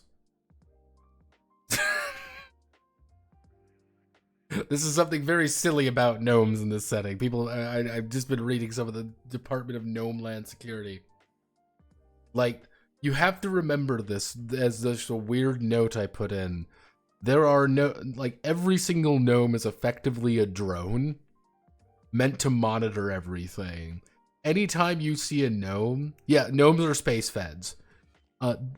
To give you an idea, anytime like, oh, I'm an adventuring hero, a fantasy hero.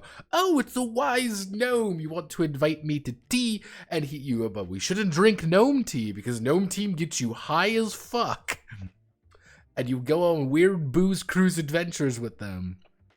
But gnomes will always point you in the right direction, or they will try to lead you vastly astray depending on the situation.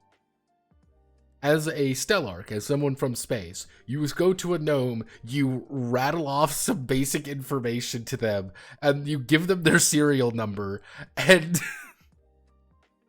you give them like a serial number, and they're going to pretty much tell you exactly what you need to know. Being like, oh yeah, no, don't worry, I know this gnome. Actually, you know what? Yeah. Selling goods, homesteading, completely lost, selling goods, inspecting the land.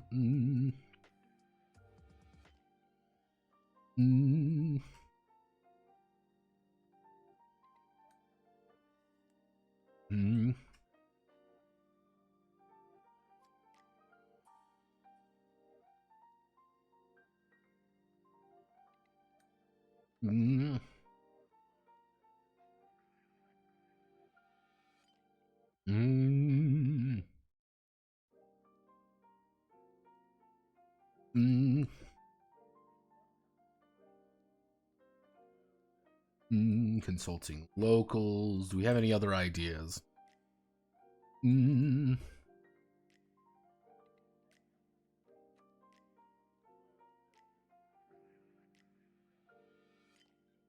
Just hunting in general. Prospecting. Prospecting is a good one. Very specific, very specifically prospecting. Let's see. Do we got any?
Mm.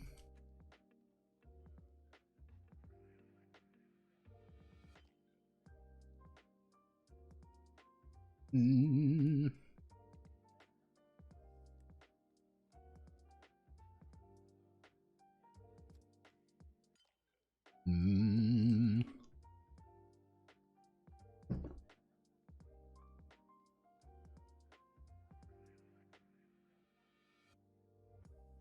Mm.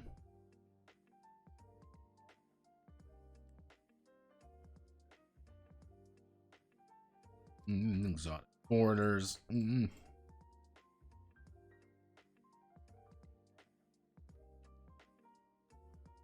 Mm. Okay, let's roll on the chart, everybody.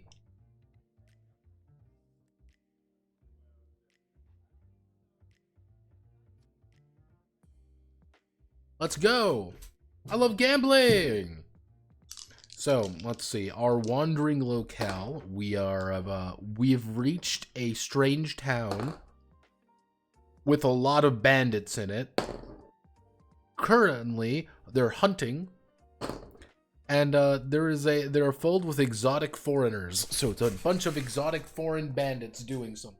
How does this happening? I don't know why or how, but that's half the fun. Let's roll again. A bustling settlement has a bunch of old machines in it. They are getting killed. The oddity is that they are consulting a gnome. A gnome is killing everyone in a town. That's weird. What's going on? Hey, a hidden place has a Lord of the Land in the area. What does that mean? I don't fucking know what the Lord of the Land means. Who is completely lost and is a member of the Stellar race. Have no fear. A Mao and a random lord are currently having a discussion in the woods. No one knows where the hell they actually are, but no one has the heart to tell the other they don't know. A border lord's home currently has a strider and a retainer in it. They are currently prospecting the land, and there is a stellar craze. Well, shit, there's stellar craze. So let's one more time just for fun. In a gnome hovel, a crazed survivalist is licking his wounds and he is absolutely hammered. You stumble across a gnome home. He has killed a gnome. He is completely fucked up and high and currently drunk as shit to numb the pain. What's going on? Who knows? Aw, dang it.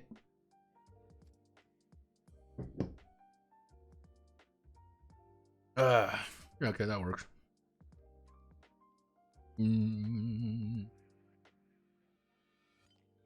So, the gnawing death. Okay, so,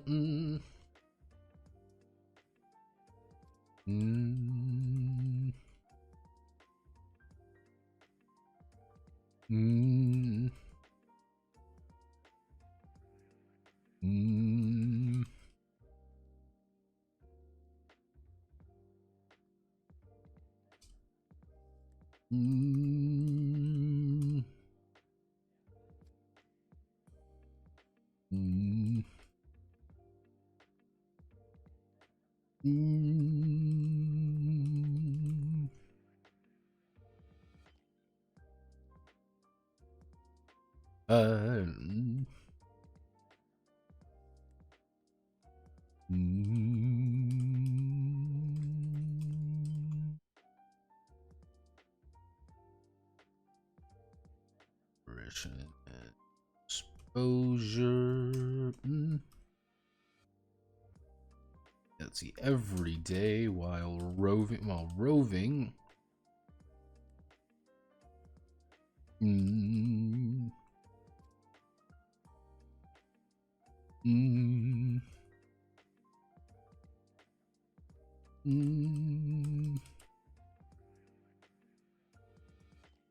Mm.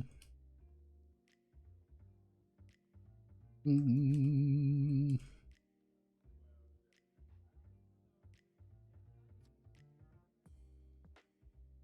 Mm.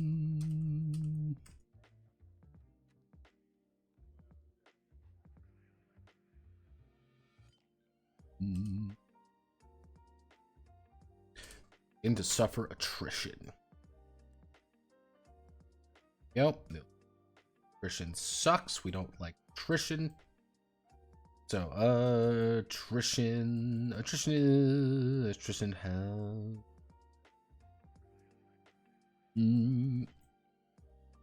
has the Strider roll a die and reduce their mana by that amount. Should their mana reach 0, should their mana reach 0, mm, mm, mm, mm,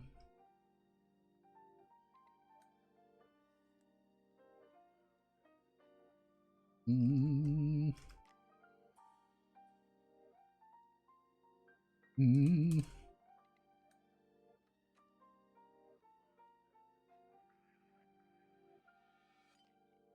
mm.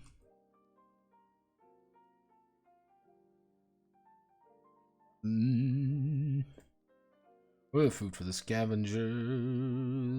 Mm. Mm. Mm. Mm.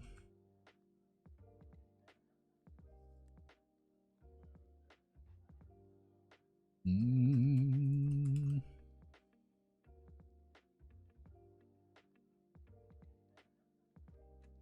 Mm.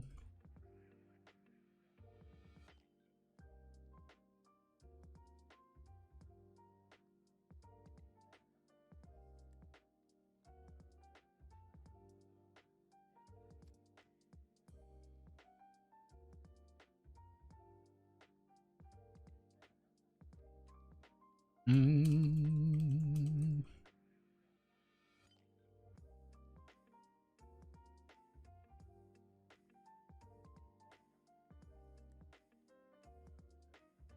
Exposure when the elements fighting against the striders during their journey. Mm. Mm. Mm.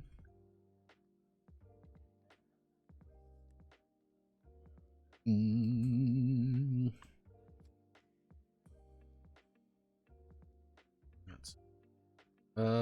Exposure the fighting will require additional ration every interval and extend check quench the thirst to keep the fire warm in belly. Exposure will occur in the Badlands, Wasteland, and Core and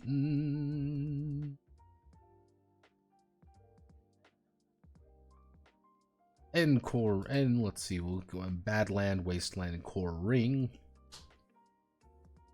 Requiring each requiring an additional ration. An additional ration every interval of the extended check to quench their thirst. Keep the fire inside their belly warm, or just ward off the bad.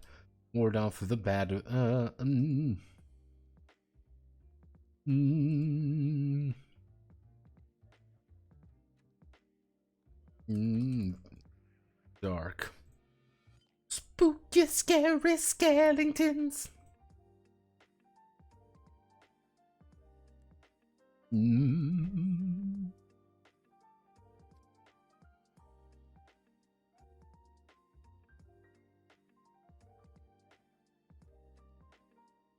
Mm.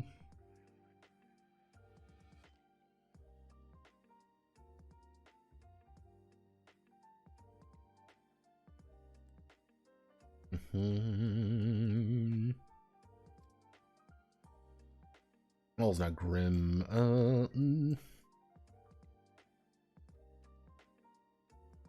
Double check here real fast on my skills. All is not. Let's see. All. Mm, mm, mm,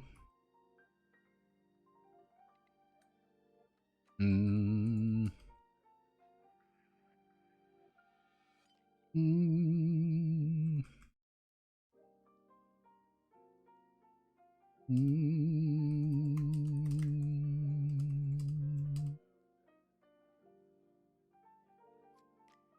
Reverse it. Every interval, the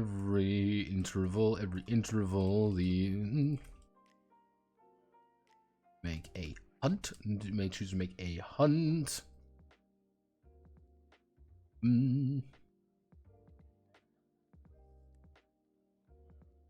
Trickery. Let's see, a hunt.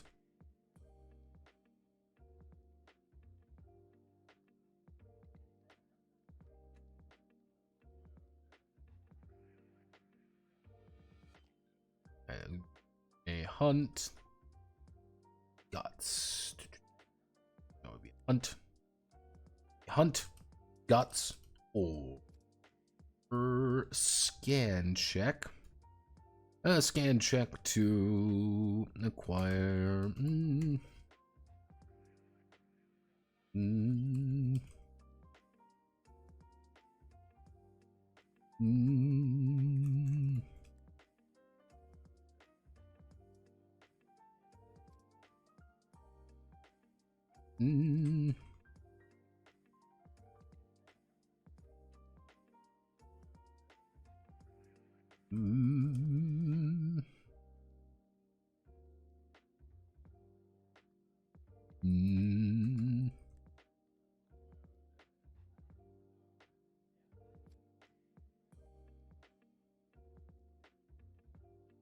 Go.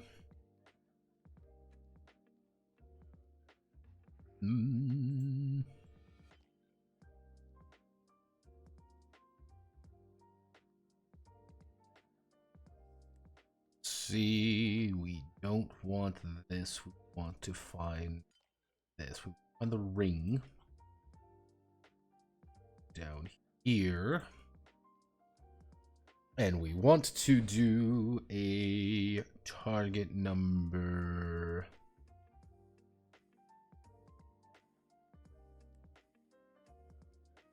Want to do modifier. This would modifier. This would be a plus. This is a +1. This is a +2. This is a negative. This is a -1. A -5.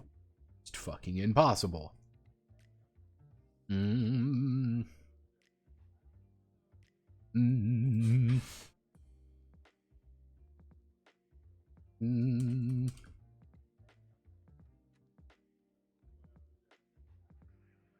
Mm. Mm.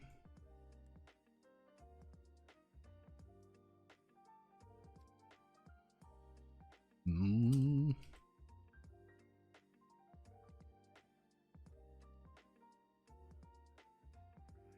Actually, how do I want it? Mm.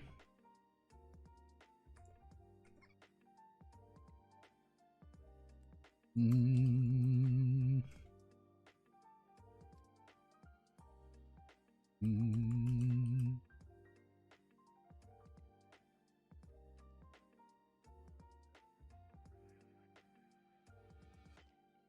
Mm.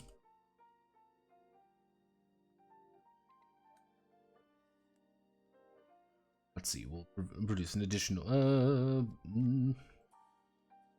This allows. This allow accomplished hunters to feed themselves while master group, and then we would. Don't worry about the modifiers. We just have a. En. just have a TN for coastal would be 2, 1, 3, 4, 5, 3, 4, 6, 4, 6, 8. You need an absurd number of successes to actually hit in the core, but if you know what you're doing, you should be fine. Blah, blah, blah, blah, blah. So, Badland. Let's see.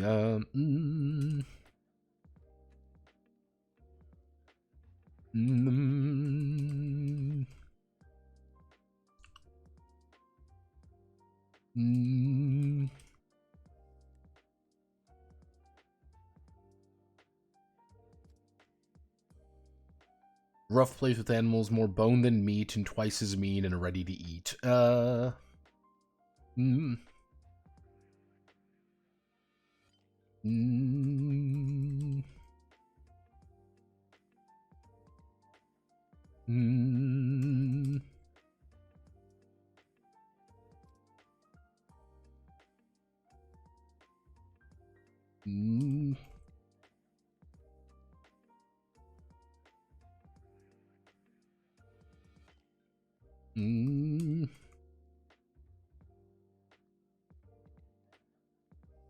Animals, remember it.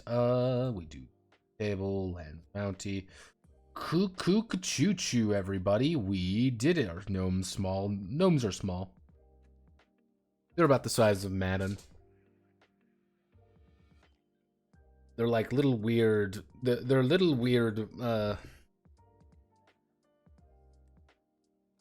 Like they are little weird creatures. What you would typically think of like gnomes. You're like, oh, look, it's a gnome, and you're like, I don't like this thing. You look weird, and like something is off about gnomes constantly. That's the thing. I don't like gnomes as like on a moral standpoint. Actually, if we this thing is go. Cool. All right. I am going to pause for a second, and I need to go to the bathroom.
Okay, let's see.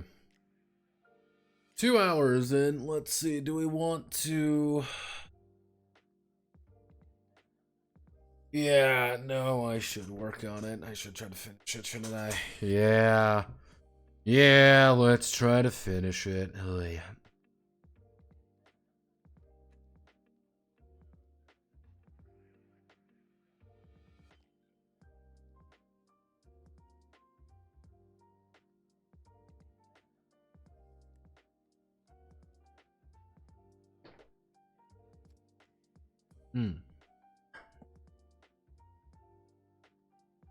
Ah.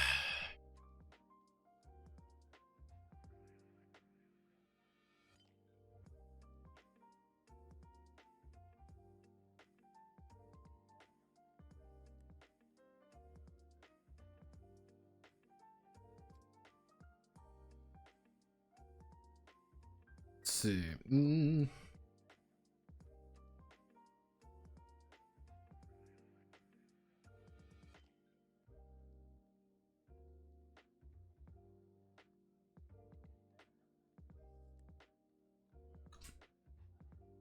Okay, let's get to it.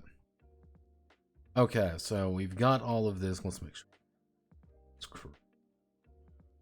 Yep, there we go. Good solid 5 pages of content. Like that's the funny thing. Like there isn't really like, oh man, this is going to be 8 million years. No, it's not. It is an actually a fairly decent space, paced thing so far. Well, let's do keep it at 10. So you're done. We need to finish a little bit of that still. Let's hit negotiation. So, social encounters.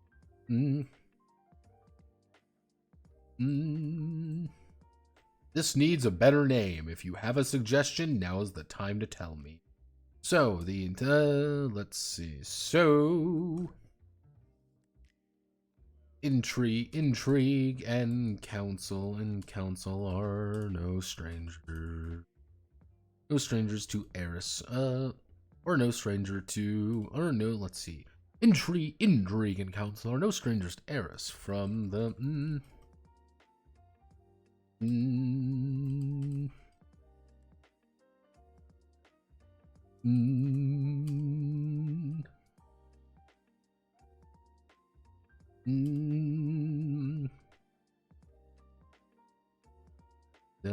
to the grove. Let's see. To the grove councils. To the grove councils of the elves. The right words, past messages, and even a secretive gift. Will have double meanings and intents behind them. An intrigue, let's see, a social encounter.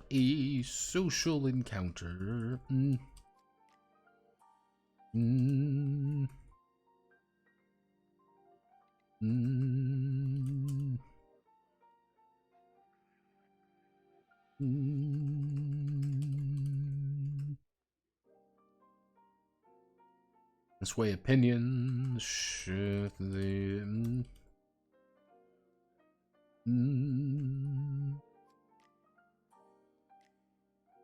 drawing without drawing a weapon or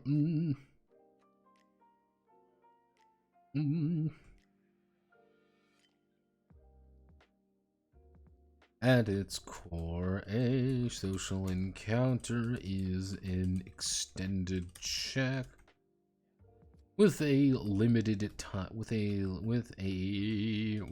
time limit, and possibly an opposing force. The striders involved with this social encounter will need to announce their intention.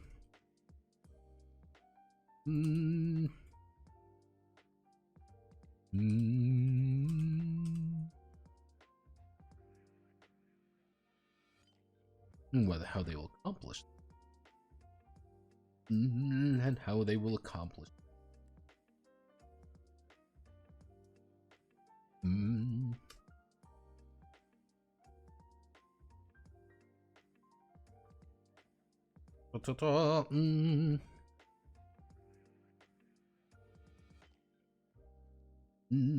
Social encounter without drawing a without drawing a weapon. So first thing we need to do is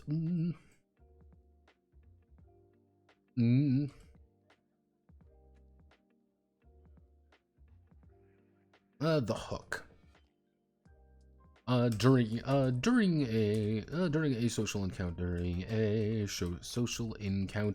and even before it, a strider may have a hook on someone. They have a hook on someone. A hook is a variety of actions one has, but at its most basic, it is a bond with another person that compels them to action or to influence their nature.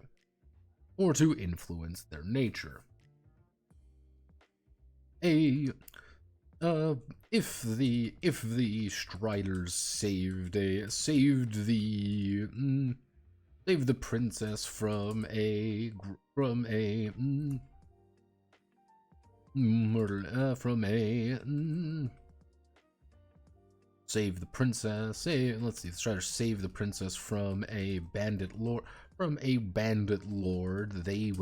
They may have a hook on the princess and the king.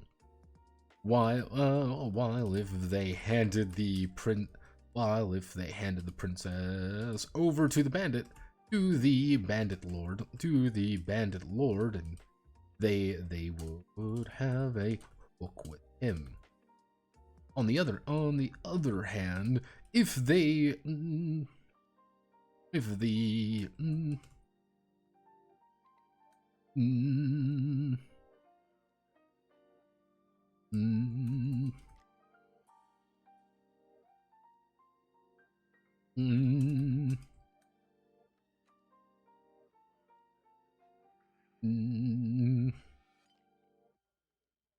on the other hand, if the Striders were to have blackmail over the prince over selling his sister to that bandit lord, they would possess a hook on him.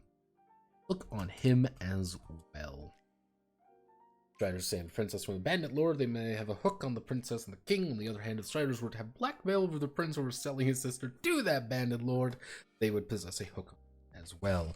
Hooks are impersonal and uncaring. Simply power over someone, or a respect that comes with it, or respect that comes with station or authority.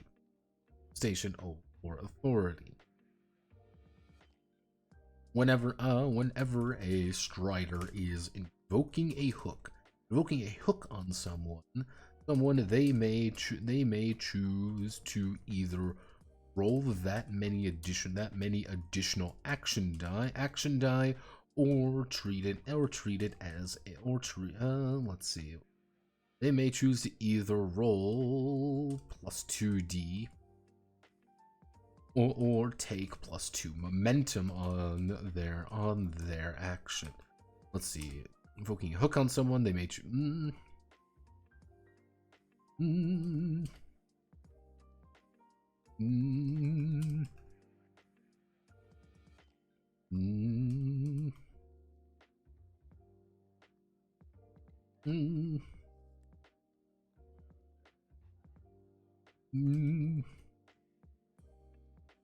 This may remain for future social encounter.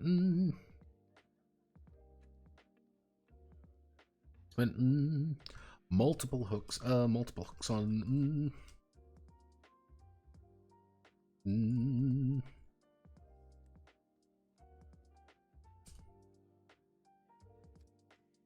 Kind of the idea is like taking the plus 2d is by default. Here's the thing, by default, you want to take the 2 action die. That is going to be useful for you in 97% of situations.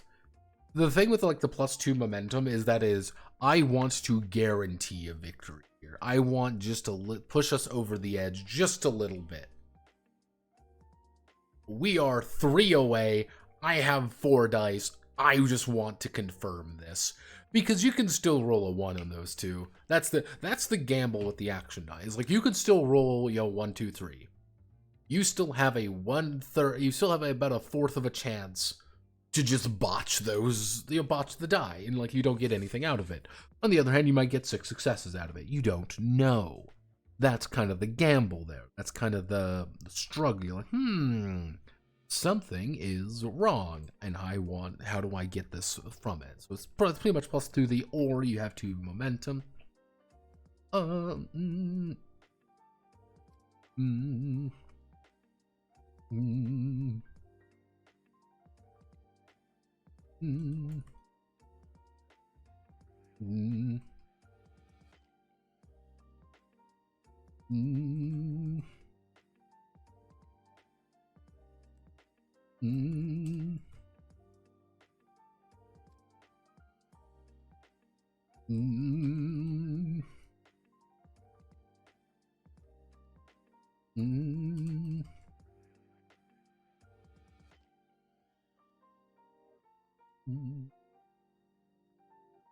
However, a hook goes both ways. A hook may.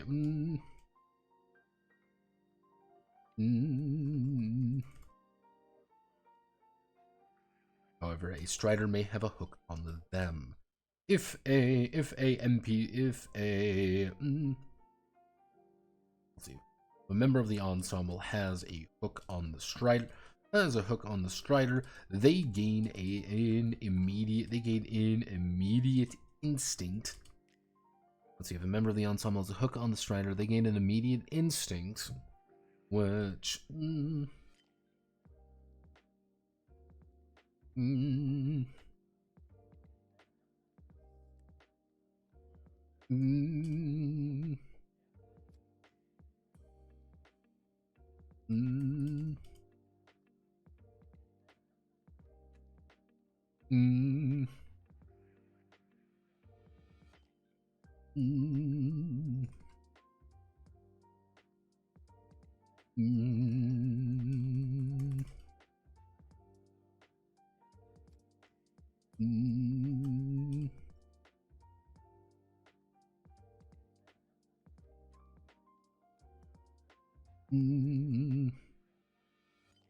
let's see. If a member of the ensemble is a hook on strider, they gain an immediate instinct which they must obey or suffer the consequences for it. Breaking it in However, every hook-based instinct also has a way to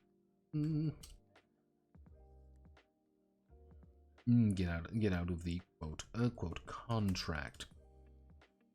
Get out of the contract. Paying off a debt may be for only one check, maybe for one check or another. Paying off maybe for one check or another. While a life debt may force the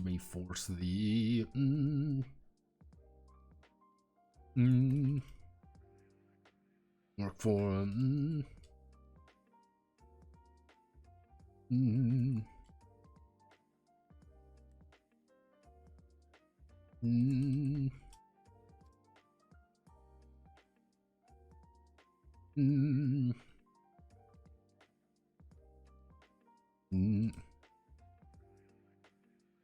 are powerful.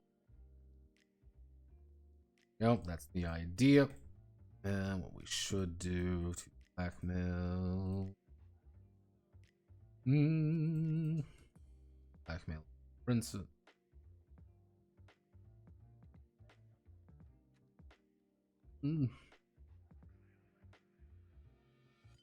Should do.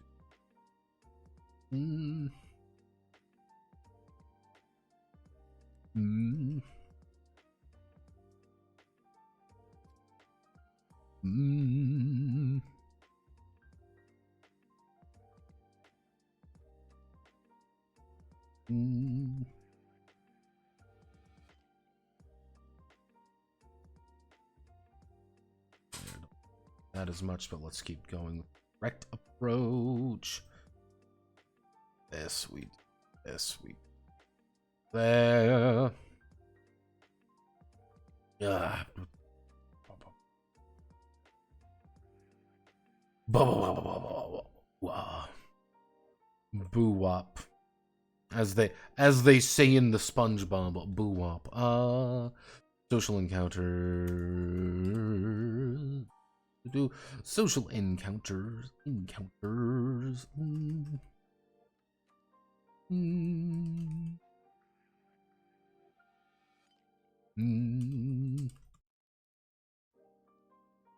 Let's see.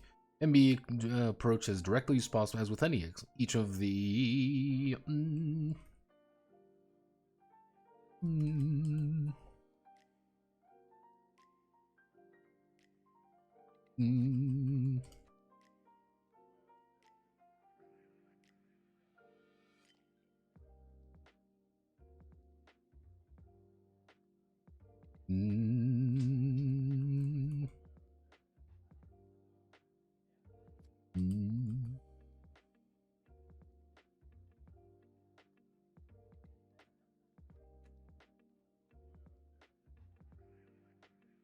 Let's see overall.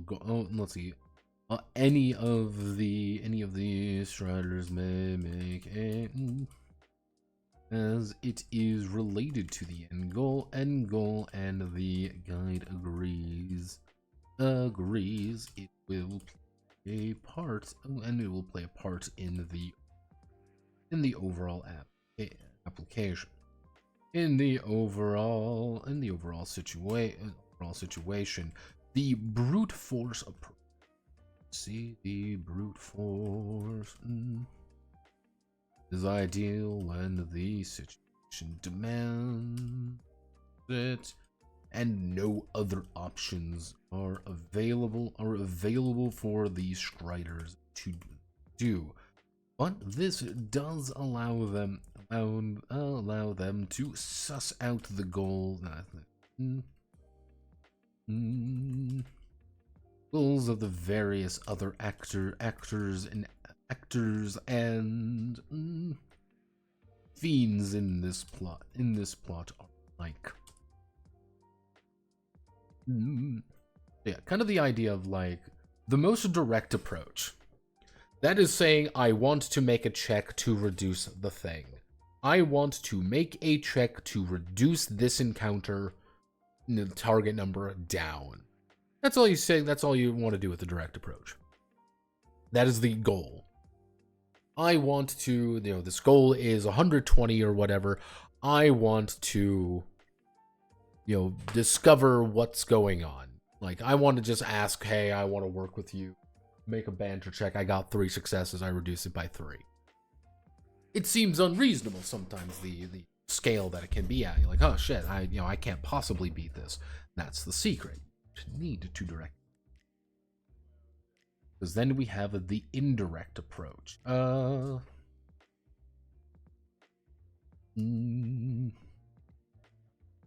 For those less inclined,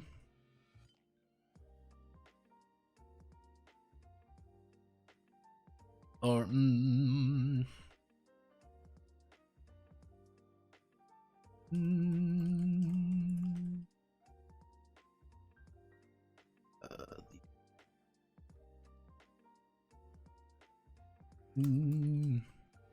check the opportunities. The total number of successes. The total number of successes needed for a successful social encounter. However, they may require the party to set up events or make their own checks to facilitate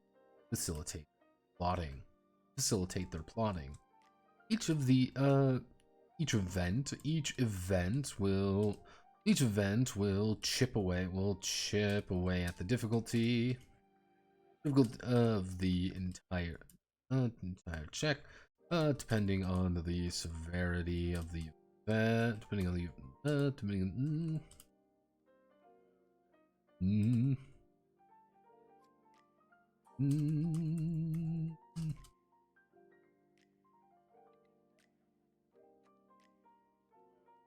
Do like something we want here, we want Crucible, that means this button checks. Difficulty times 10. Wait.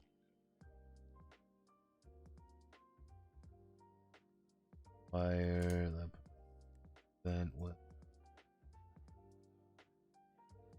8. And we need to go Landhead, Saga of the Dween. Saga of the Dune.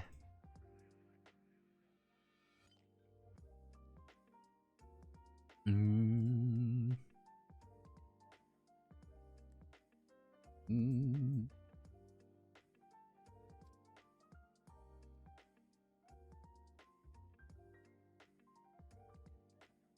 Let's see.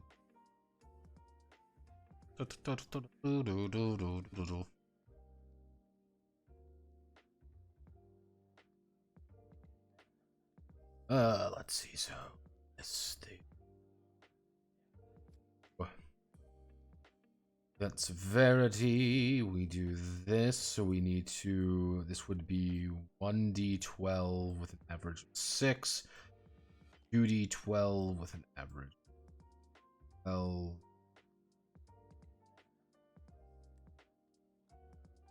12. 5. There we go. 6d12. That would be 6 times. Would be 36. 36. This would be 24. 24. That'd be 2 times 6. That'd be 12. Fine. Dealing.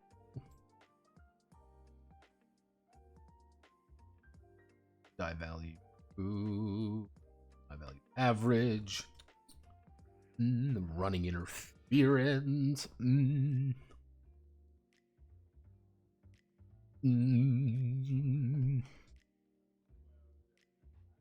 Not every social encounter will be two parties competing for a yes or no answer. Often others will get involved.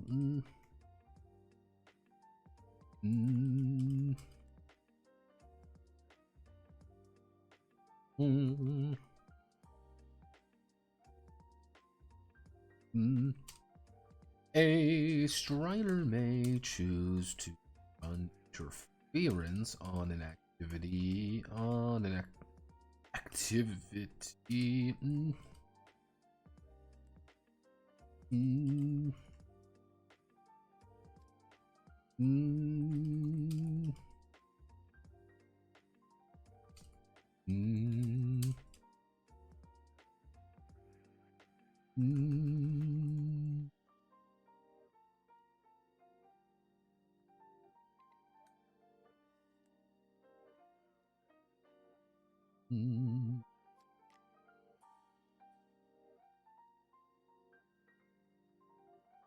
Running in and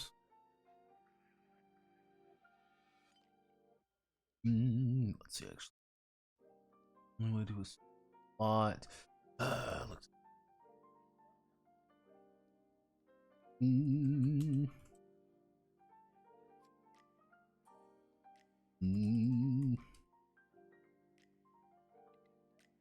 Running interference means that the Strider is attempting a feat, often with a standard check, but instead of contributing successes, let's see, often check, but instead of contributing successes to the party's goal, they are instead increasing the increasing the TN of a let's see. But instead of contributing successes to the party's goal, they are instead reducing the number of successes. Reducing the number of successes a target or enemy may be received. A target would be we'll do an opposing force would be instead of reducing the number of successes opposing would be would acquire. Let's see, acquire.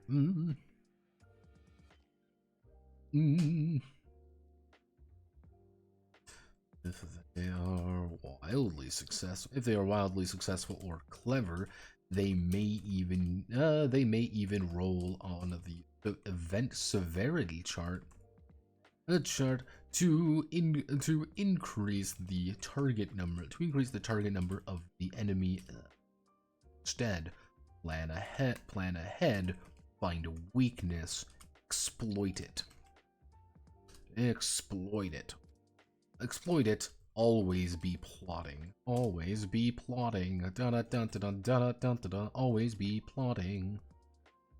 Instead, and best failure notching. We don't want that. We add this. You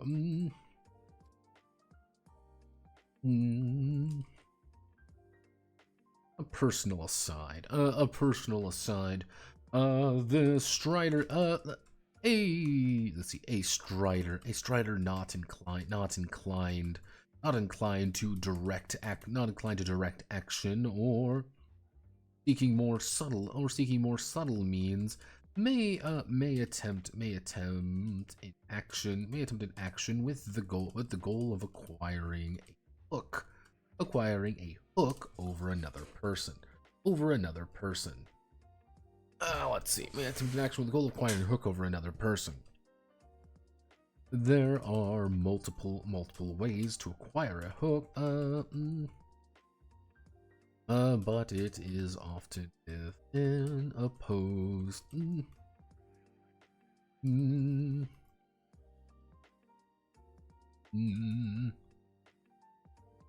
Opening to exploit. If the it may be, on the other, let's see.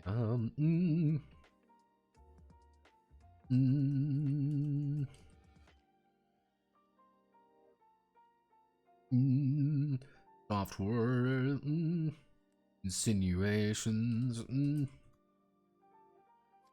may cause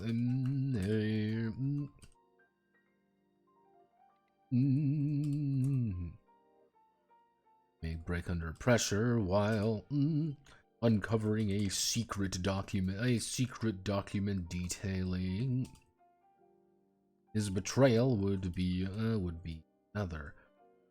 Hooks don't even need to be true.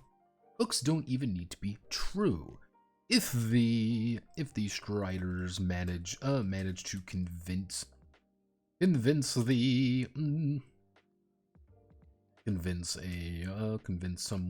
someone that they do have dirt on them, then a hook would be formed. Though their ruse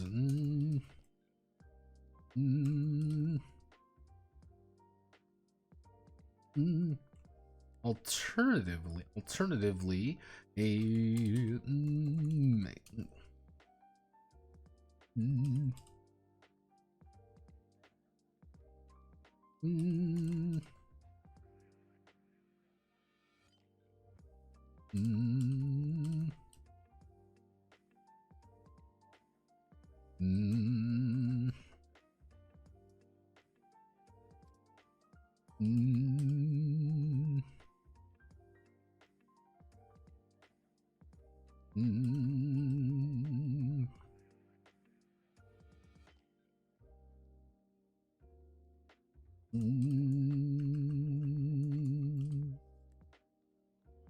see.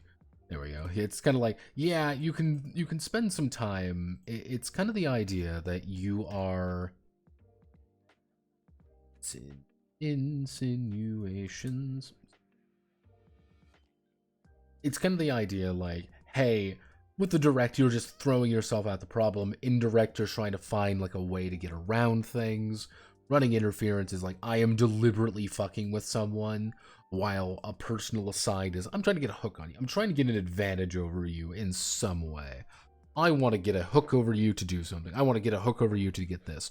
And that's why with some of the personal, like some of the abilities are as powerful as they are, because it'll let you get those hooks for free. Hey, I can literally just spend a core and get a hook on the most knowledgeable person in the room.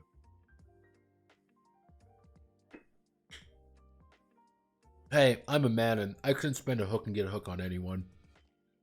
It ain't difficult for me. I just get a hook.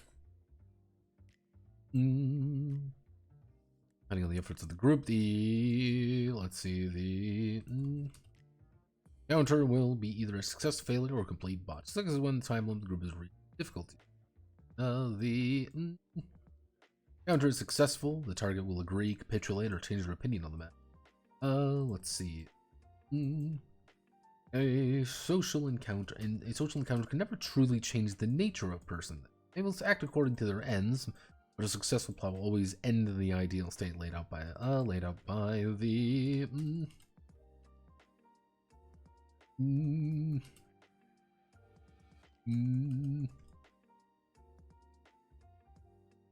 even if there's failure is in two situations. Either the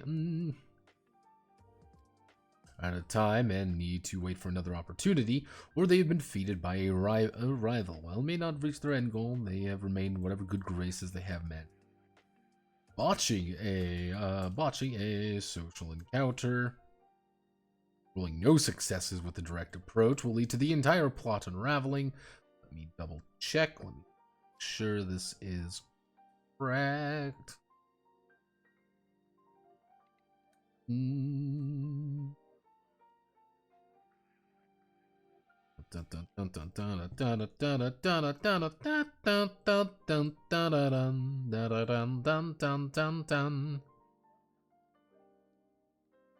Let's see. Zero hindrances. Botch and make progress if the strider manages to botch 3 times. Let's see, but often through rolling no success with the direct approach will lead to the implied plot. Spectacular secrets are revealed through the entire social encounter. And enemies who may not have succeeded find them eke out a victory from the jaws of defeat. Worst case scenario, blades are drawn. Swords are drawn. Weapons. Let's see. Weapons are drawn. What we do is this, and we want to.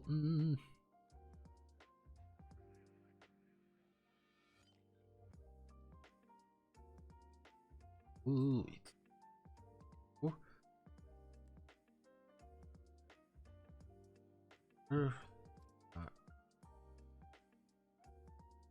This and then table.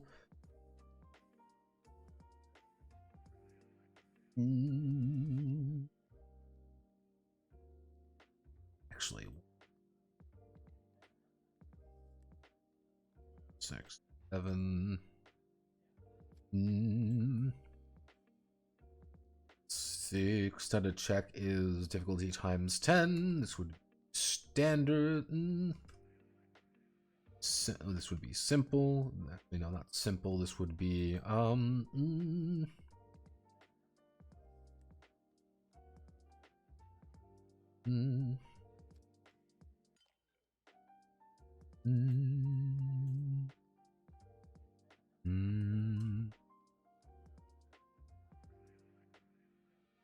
complexity of the social encounter. Philosopher 1, 2, 3. We want to do complexity. So something is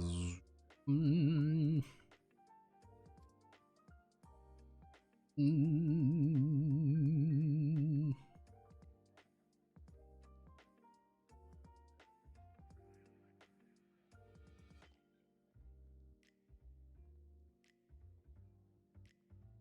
So this would be simple, would be times 5 times 10 times 15 times 25 times 50. Mm. Well, kind of the joke being it's the Skeksis court. Yes, of course. You want a complex social environment, you go to a Skeksis court because you are going to probably get killed because they are all insane. Yes, that's why it's times 75. So if I want to do actually no.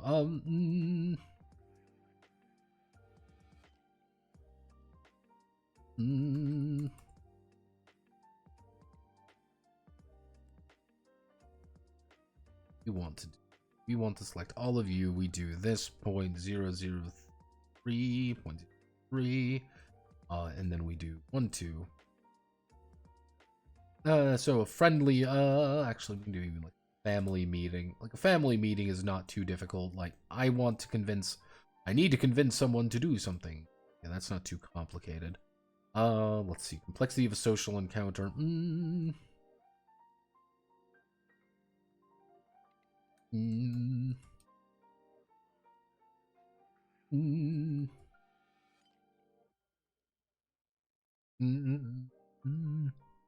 Family meeting, attends council.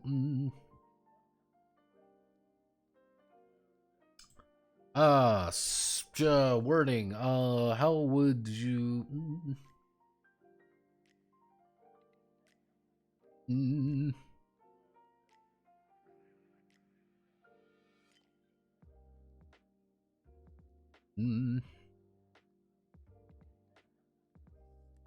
Skexy. What would be a good way of being? It's a little bit more complicated than your average meeting. This would be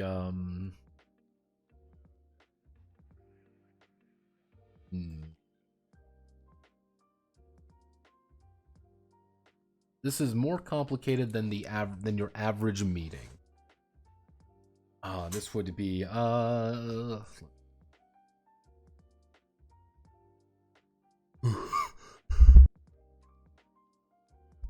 god. Sneezing. I'm a sneezy boy. Don't you want to sneeze with me, boy?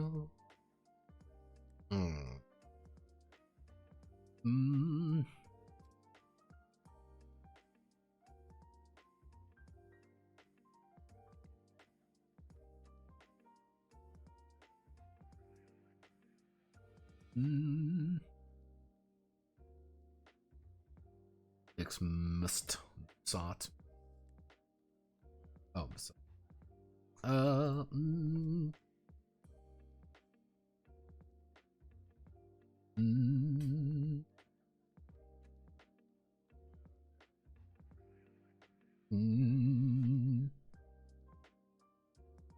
see. Angry debate. I mean,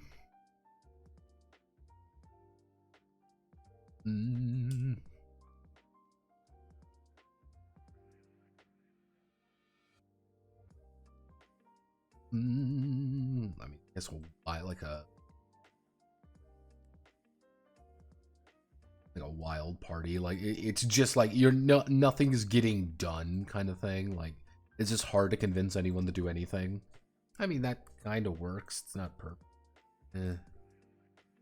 All right, so we do this, and then what we can do is we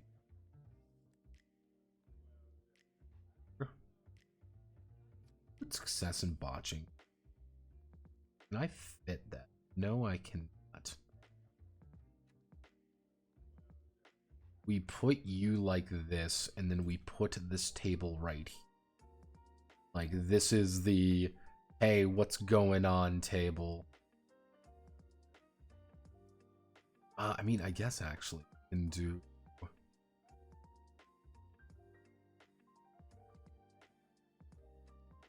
Yeah, we can do something. Not perfect. So if we do this, and then we would do an encounter.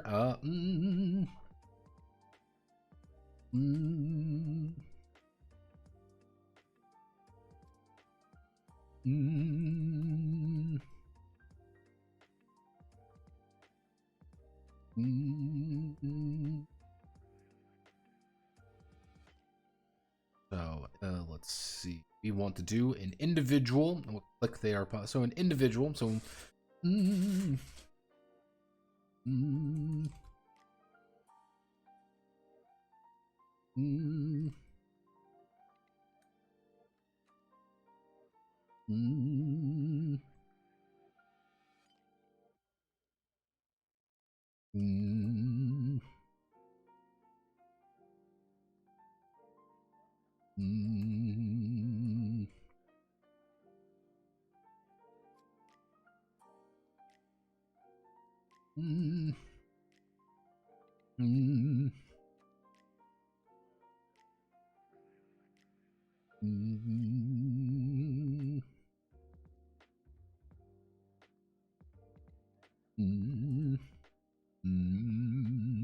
How do I want it?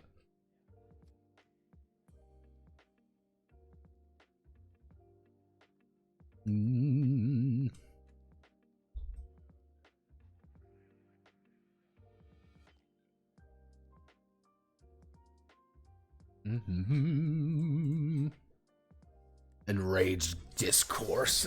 That's a good one. I like that.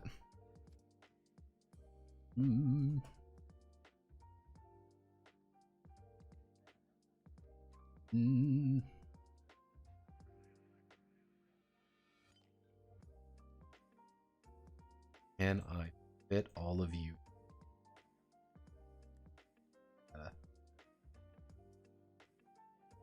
Give me. Not working.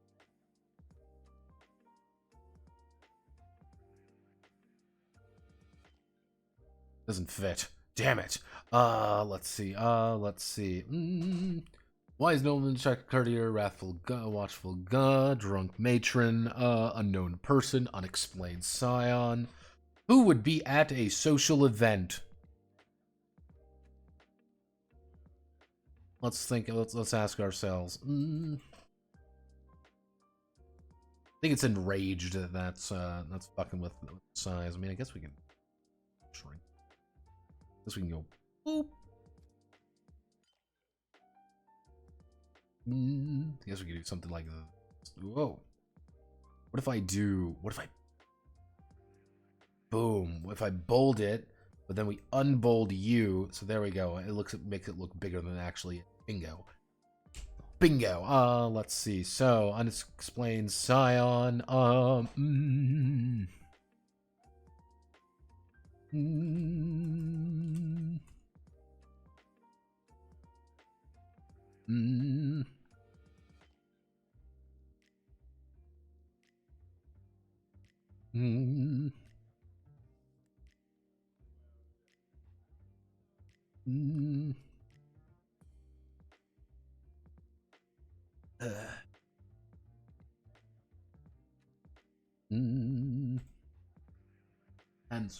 Handsome stranger.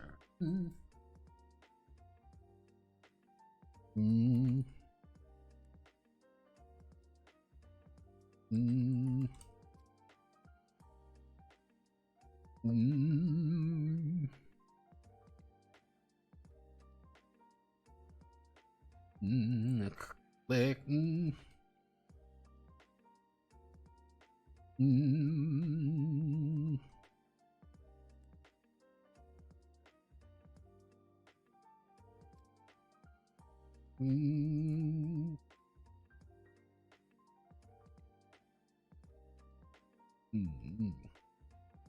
The nobles, the ruffians, foreign dignitary, the people,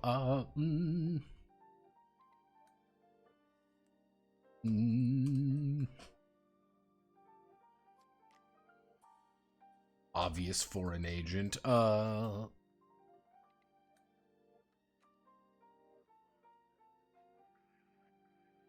Mm.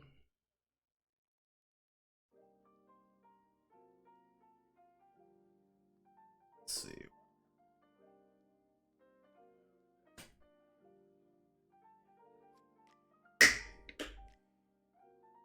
Mm.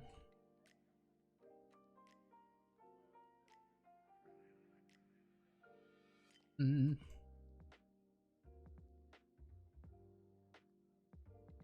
Mm. Mm.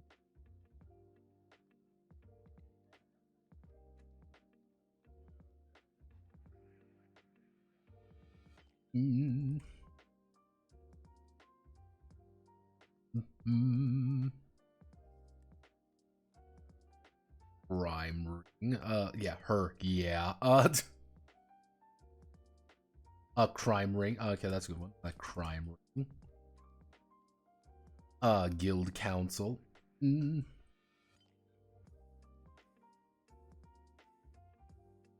Her. Yeah. What is it? Yeah, it's her. You know, her. Mm. The situation. Let's see. Mm. Mm.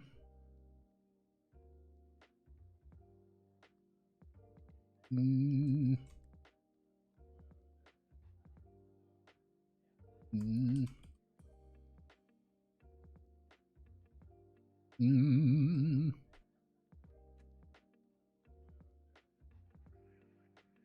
Mm. Hiding something. Hiding something. Mm. Mm.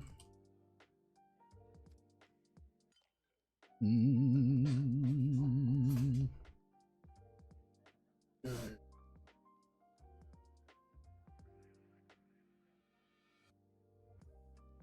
Mm. Family issues. Let's see. Mm. Mm. Paranoid. You know, it's paranoid contemplating suicide.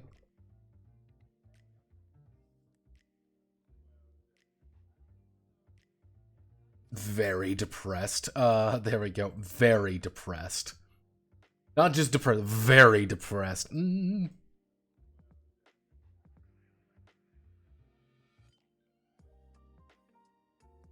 Mm.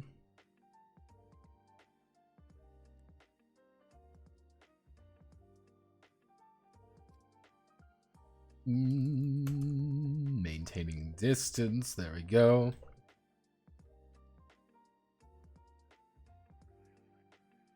Grandine Cat got the inheritance. Let's see. So, uh,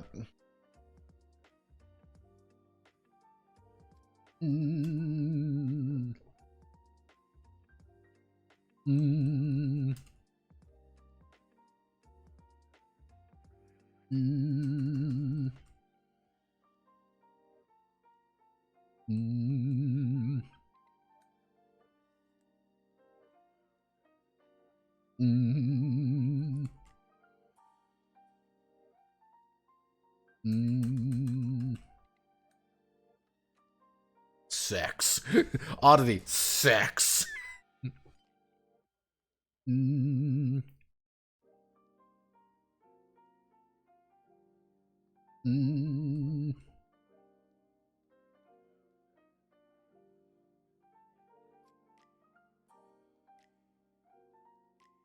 mm, no elves, no dwarves, no men.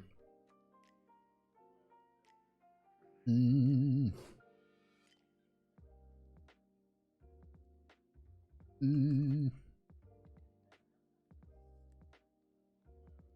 mm,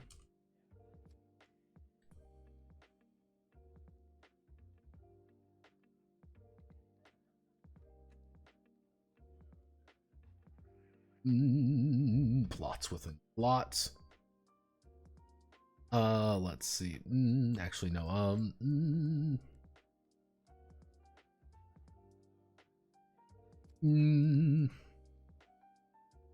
There's another gathering going on. There's clearly another gathering happening.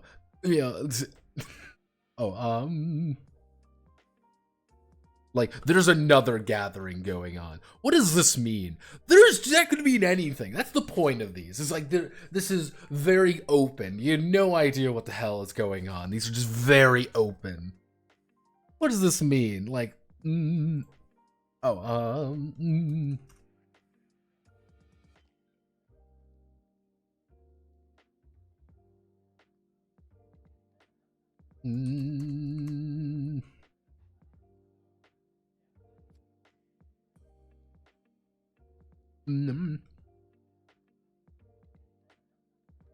all right, there we go. All right, let's roll. What's going on in this situation? It's day 2 of a 5-day plot. Things have been going kind of rough. What's popping? First things first. Let's set the scene a little bit. We are trying to convince a barbarian chief to let us pass through his lands unhindered. Right now, he is currently not in favor of us. We're trying to convince him otherwise. Let's see what happens. And let's roll right here. First roll. So, we have a drunkard. All right, some guy's very drunk. He is clearly part of the nobility of this area. And he is clearly hiding something. And he's hiding sex. Something is going on.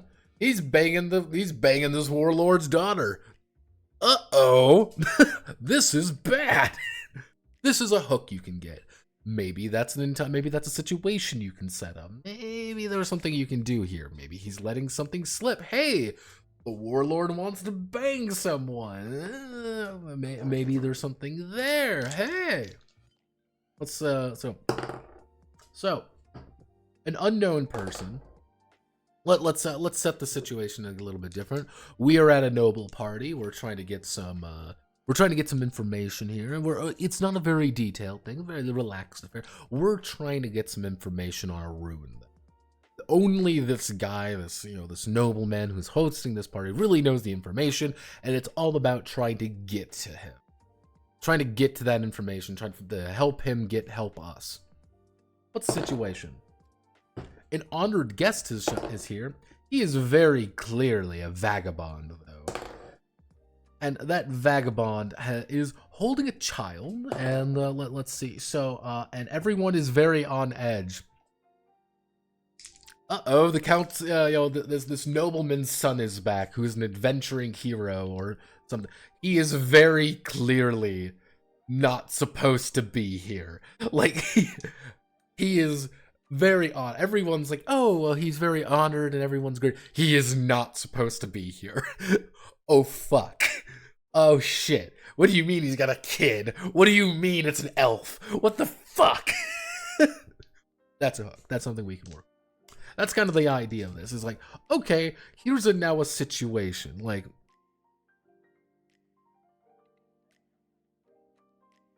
I need to,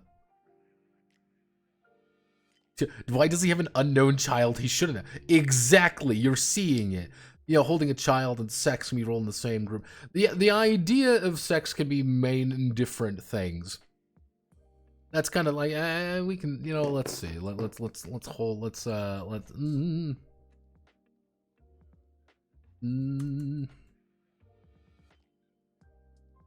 that's how do I want to word this?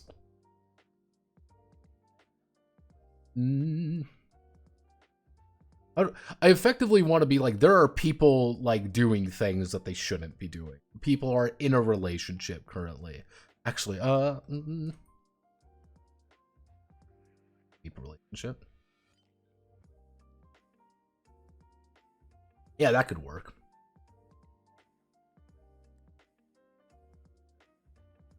Yeah, that's good work. Like debauchery. That's a good one. Like, clearly, something is up here. Why is there a kid here? Why is this guy holding this child here? Hey, wait a second. This guy is, like, holding a kid he doesn't have. Whose fucking kid is this? Whose child is this? Why is he holding it? What's going on? All right, let's try it. Let's do it. Give me a situation. What's the current situation that we are trying to do right now? What's going on right now? Frontier post. Okay, we're at a frontier post. We are trying to get through. We've got a couple hours to do this. What's going on? We are trying to try to get this frontier post. We got a couple hours. We're trying to negotiate our way through. Oh no, at the post there is also a handsome stranger. Handsome stranger representing the people. He is very paranoid currently. And obviously, this place is getting crashed very soon. He is clearly mad. It's like him and a couple other people. There's about a dozen other people. They're arguing. They're getting mad. He's clearly trying to start something at this frontier outpost. Oh shit. You know that something's going to go on. Maybe you want to incite something. Maybe you want to push him to go there. You can get past. Maybe you want to stop it to get a hold on a couple people. Holding a couple people. That's kind of what's going on. You don't know what's going on. You don't like that very much. Ooh. Ooh. End of war. This damn shining knight in shining armor is a phony.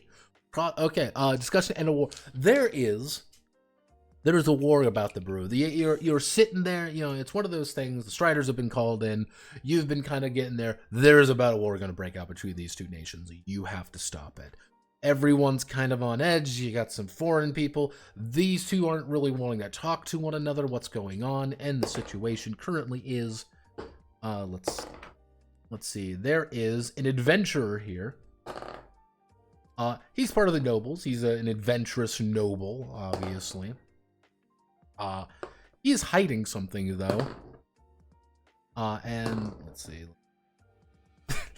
You rolled assassination, by the way. Yeah, no, this guy is, you don't know this. The GM would roll this, look at that, and, you know, kind of tell you, like, okay, there's this adventure, clearly, he's kind of very, you know, he's got this noble raiment. He's clearly representing one of the other houses. And if someone looks into him a little bit, you know, maybe he can help and set it up a little bit. And then, if, like, let's say you work the moves on him a little bit, be like, we can end this, be like, oh no, I plan on killing him. I'm going to kill the enemy prince. And you're like, don't do that. No. Bad idea. Ah, shit.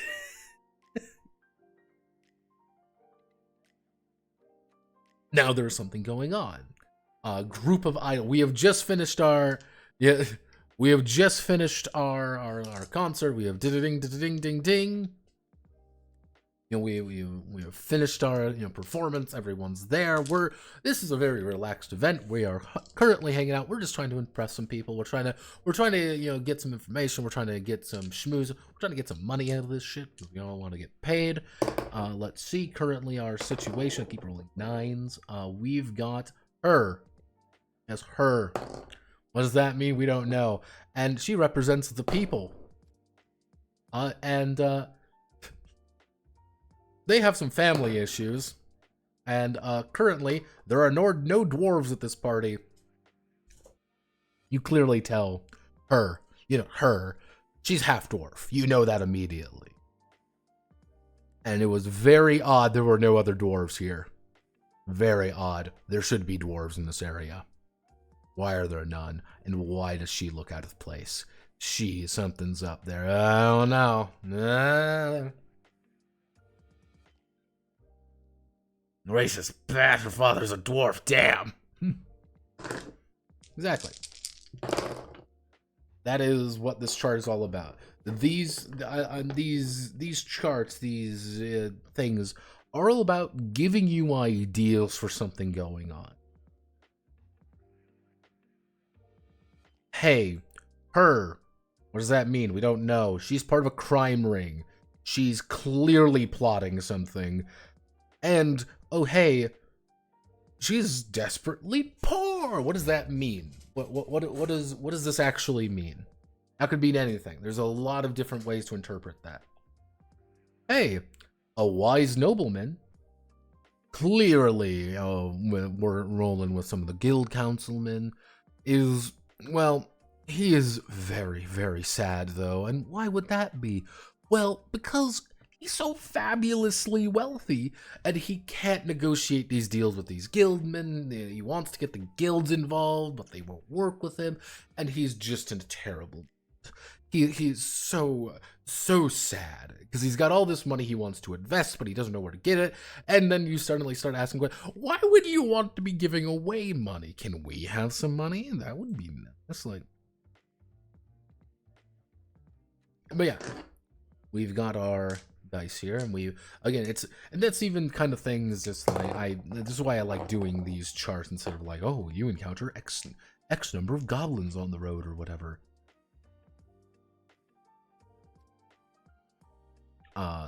I like that more than, oh, we'll roll on the, how many goblins there are on the road. Some, like, I think it gives a little bit more, you the GM have a little bit more authority on what's going on and how to do things. Let's even just do like let's do another encounter, for example, wandering in the woods. Let's see.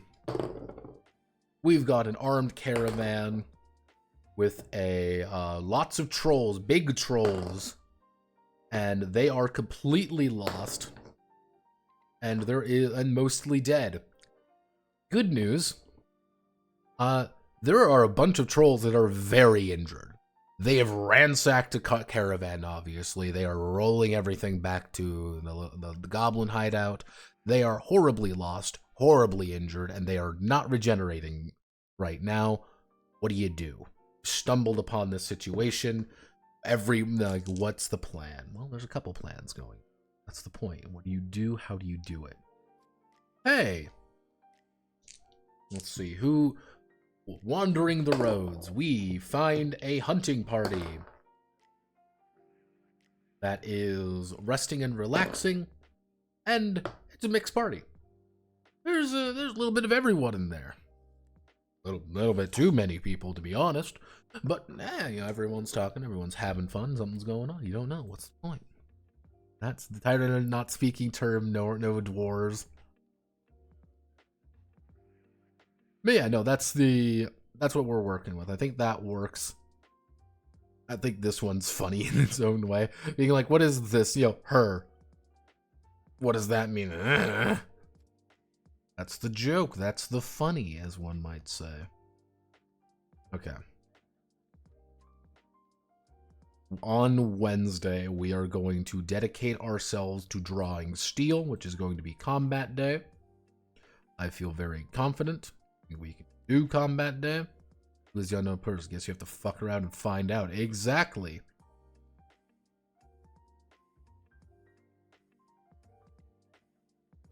And so on Wednesday, we are going to be working on,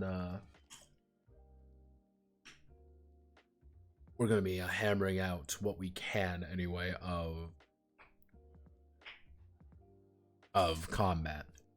Are we going to finish combat on Wednesday? I don't know. We streamed pretty long today. But we've got a majority of we've got a good chunk of the game done. Some of the harder bits. Now we hit the unfun part, is what I say.